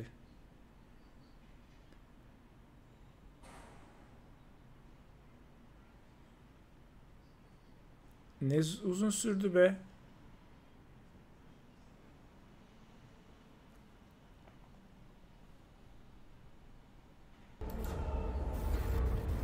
Bir sürü de böyle reklam var işte. 80 bin euro, 80 bin euro kasaya atmışlar. Welcome to Tertium, a sprawling hive city on the brink of destruction. You are a reject, a convict freed to serve the Inquisition in this darkest of hours. Bitmek üzere, az kaldı. Bitmedi de. It is your duty to fight, and, if necessary, die for the Emperor. Bu da Game Pass'e geliyor neyse. You can expect no help. No reinforcements. You are Tertium's last line of defense.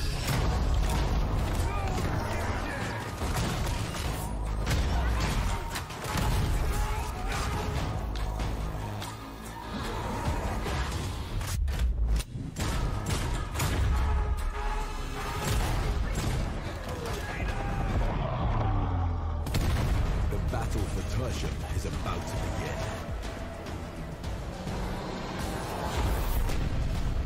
Rejects will rise.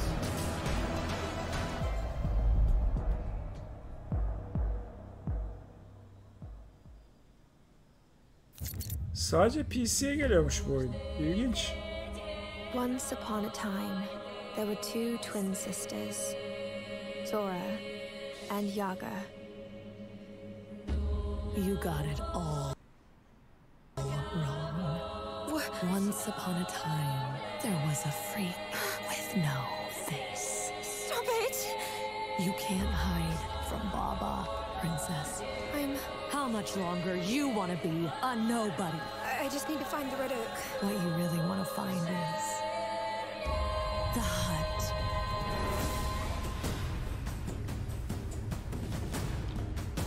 What the hell is wrong with this forest? Bu da mı survival acaba? Yani, okçuymuş. Not bad. Oo, FPS'ye bak oyunda. You kill it again. Yayından mı, oyundan mı? Ama if anything bad happens, always head straight to the Red Oak. O peki Pac-Man ne abi orada? Yakışmış mı abi o Pac-Man oraya? Oyuna bak, logoya bak. Çok ilginç. Red Bull gives you wings. Ah, saçma sapan.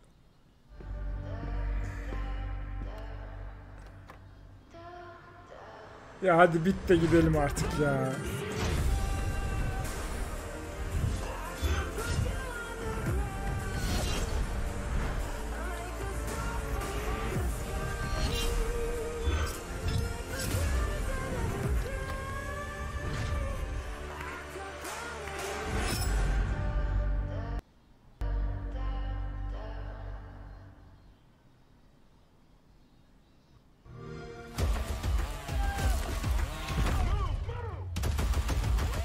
Vallahi çürüdük yine ya. Ya bunları böyle bu kadar uzun yapmak zorundalar. Mesela 1 saat yapsınlar. Niye 2 saat falan yapıyorlar ya? Yap 1 saat. Geç git ya. İnternet bile dayanamadı baksana.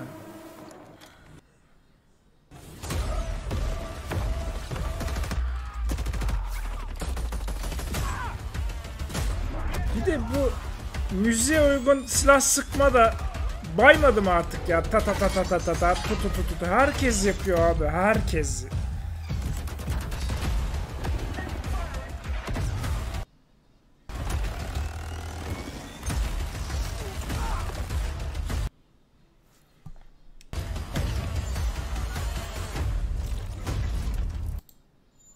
To not miss our award show on Saturday, but here are your nominees for the most wanted Sony PlayStation game. Geride kalmışız biz. The Dark Pictures, The Devil in Me. Niye takılmaya başladı ben anlamadım. Lies of P.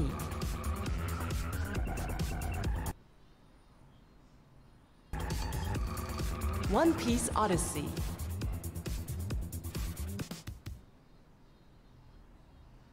And the winner is Lies of P.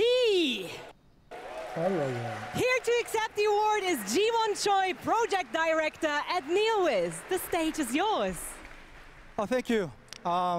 First of all, I'm very proud of my team members, and we always do our best to live up to our team's name enough. And finally, Do you know BTS? Like BTS in Korean pop, will be enough in the Korean gaming industry. Ne oldu en son ben sıkıntıdan fenalaşmışım. Thank you. Congratulations once again to Liza P. Thank you so much. Liza P'ye ödül verdiler. That's it from me for tonight. But before I say goodbye, I want to bring your attention to a more serious matter. The past 5 months of war have been devastating for the Ukrainian families. Bir de Ukrayna'ya bir şey yapalım. Are supporting those Merhaba diyelim. Of course, funds are needed. So please consider donating at unicef.org if it's possible. And yes, we have to take care of each other. Gamescom also supports the development of Antura, the language learning game for Ukrainian children. Antura is based on an app which was made for Syrian war refugees to learn the local language. And Suriyeliler aklınıza geldi yani. It is more important than ever to take care of each other. And I hope you keep that in mind, not only for Gamescom this week, but way after. Thank you so much. That's it from me, and have a wonderful Gamescom. Jeff? Back to you. Thank you, Melly. Great to have you with us. Uyuyacağız Jeff, we got hadi. A few more games to go. Now, birkaç tane daha kalmış. Gamescom is we love to profile games made in Germany, and this next game was made by 4 students in Berlin. It was a big success on Steam, and now it's coming to a new platform. Saat oldu 22:47 ya. Berlin'de kalsın. Aha, Nintendo'da çaktı bize telifi. Paylaşamayacaklar bu videonun gelirini var ya. 5 doları 50 sent hepsi alacak.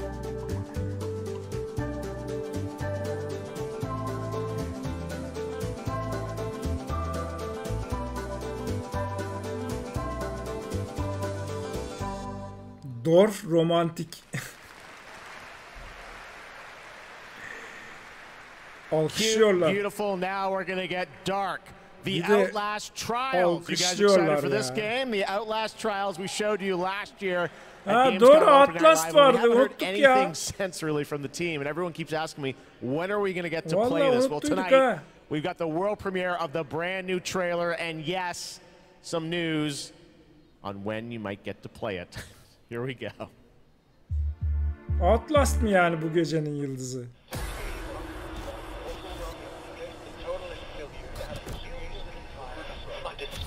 Of existence.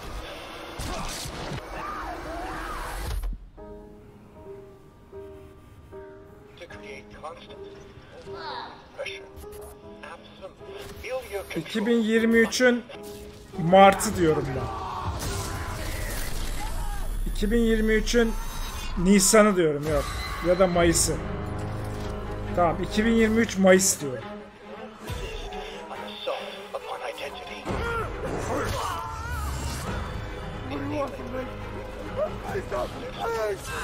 Establishment of guilt. Look at that pretty face.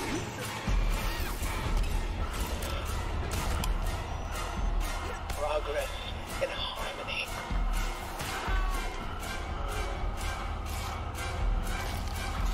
Self-betrayal. A subjugation of perception. Guard. Chemical encouragement. Doctrine over person. This is for your own good. The final confession. Elaborate and inclusive, rather than terse, for an even greater emphasis upon the experience of personal rebirth. Chef went out.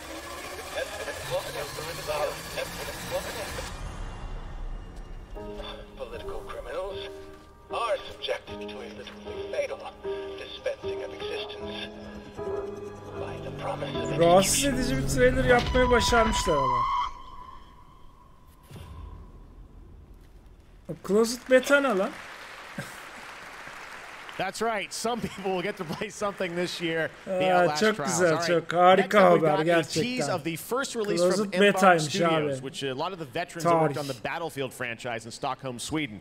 They've got a shooter wrapped in a game show format where destruction is going to play a key role. What we've got here is a short tease with some actual gameplay in it. The full reveal is coming later in September. You can sign up starting now to get in to start playtests of this.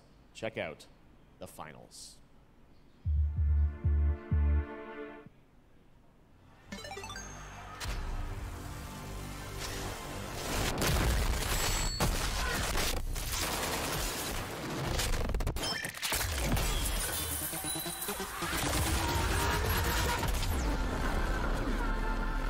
Bu ne ya? Finals.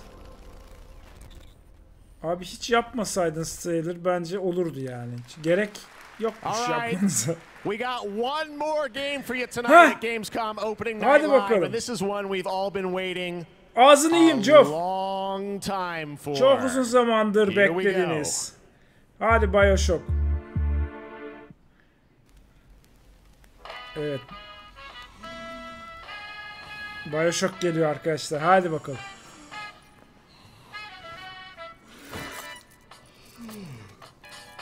Dead Island çıkmasın da.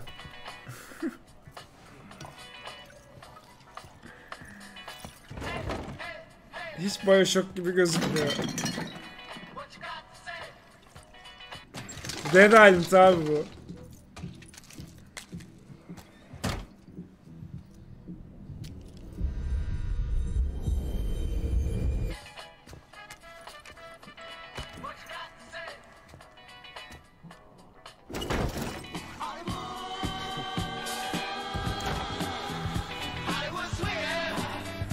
Alın size Bioshock.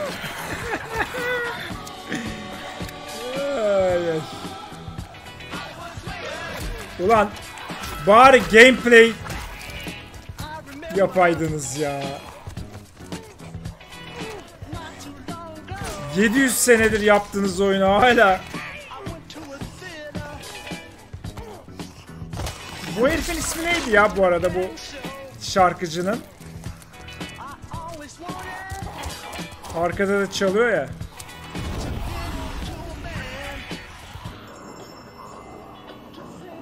Serdar Ortaç. Ha, Lenny Kravitz.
Tabii o co-op'u mutlaka bir gösterecek. Var tabii. Co-op olmadan olur mu?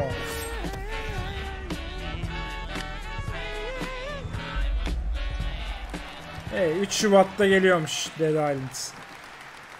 Ali Erol, Jeff bitti demeden bitmez. Arda'nın hikayesi bekliyoruz. 50 lira yollamış. Eyvallah.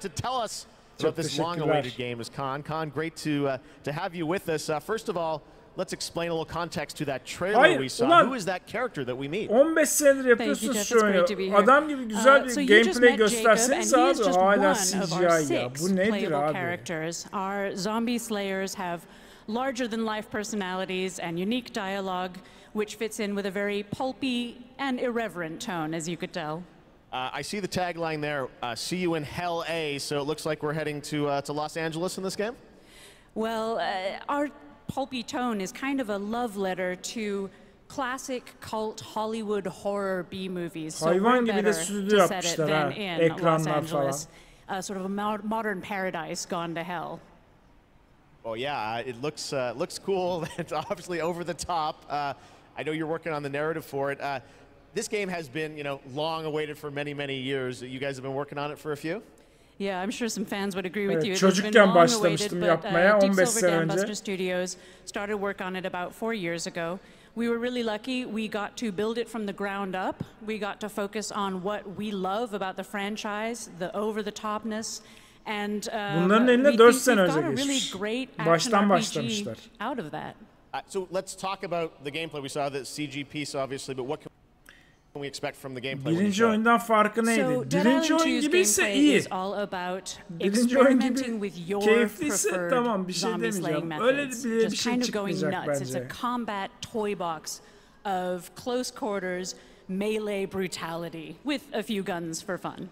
Okay, well, can't wait to learn more. When are we going to get to see more, see some gameplay of it? You want to see some gameplay? I think we want to see some gameplay. You guys want to see the gameplay? Göster gameplay işte ya. Can we do it now? How about now? Küfür ediyorduk ha. Okay, let's do it. Here's your first look at the gameplay of Dead Island 2. Thanks, guys. Let's do it hadi. Her tarafım ter içinde kaldı zaten. Baksana yamuldum ya. Bak gameplay çıkmazsa küfür ederim ha.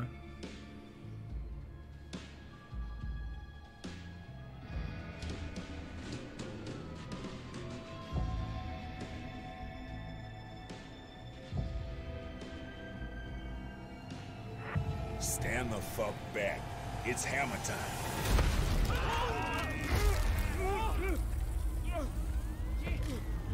Bu da gameplay değil ki. Let's wait for the happy ending. Jimmy.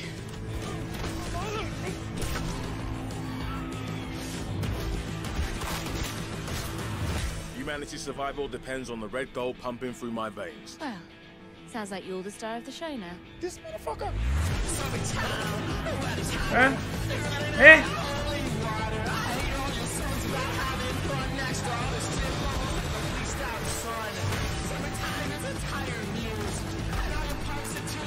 Oh shit. Boom! God's a whiskey. I will not have this devil in my house. Grafikler leş yalnız ha. Ya da şu anda öyle gözüküyor. Tamam güzel abi, eğlenceli işte. Elektriği var, alevi var.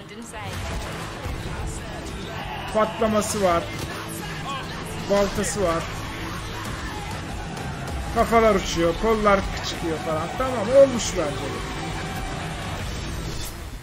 Tamam ben tamam mı ya? Dead Island eyvallah, tamam. Oynarız.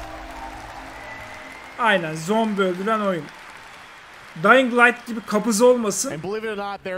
Akışkan olsun.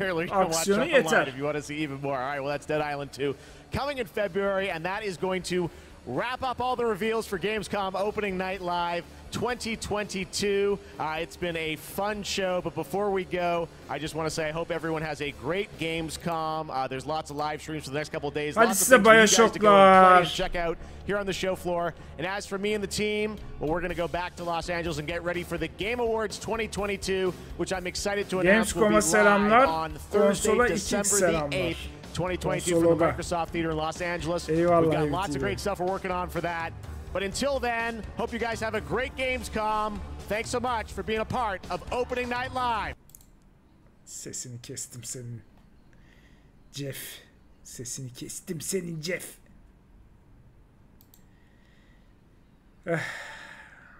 Halime bakın ya. Su gibi oldum ha. Evet. Beklediğimiz çıktı ya yine. Yine ya şaşırtmadı yani bizi. Geçen seneki gibi dandirik bir şov oldu. Yine kandık. Yani gelecek sene olacak, yine kanacağız. Öyle yani. Biz akıllanmıyoruz abi biz. Bayağı akıllanmıyoruz yani. Sen olmasan çekinmezdi. Eyvallah Gökhan. Çok teşekkür ederim. 20-20 sen de destekler toplandı. Güzel oldu. Toplanıp şakalaşıp dağılıyoruz. Aynen. Arkadaşlar teşekkür ediyorum izlediğiniz için. Biraz zengin kalkışı yapacağım. 2 saat 19 dakika olmuş. Çünkü normalde ben zaten 1 saat oturup sonra biraz dolaşıyorum falan. Bayağı oturdum. O yüzden hızlıca kalkacağım. Yarın bir aksilik olmazsa Orta Dünya tarafında bir yayın olacak ama bir arkadaş da söyledi, hem Twitch'te hem YouTube'da artık yayın açabiliyormuşuz. Eğer doğruysa olay, bundan sonra iki tarafta birden yayınlar devam edecek. Tabii ben biraz toparlandıktan sonra. Öpüyorum hepinizi. Çok teşekkür ederim.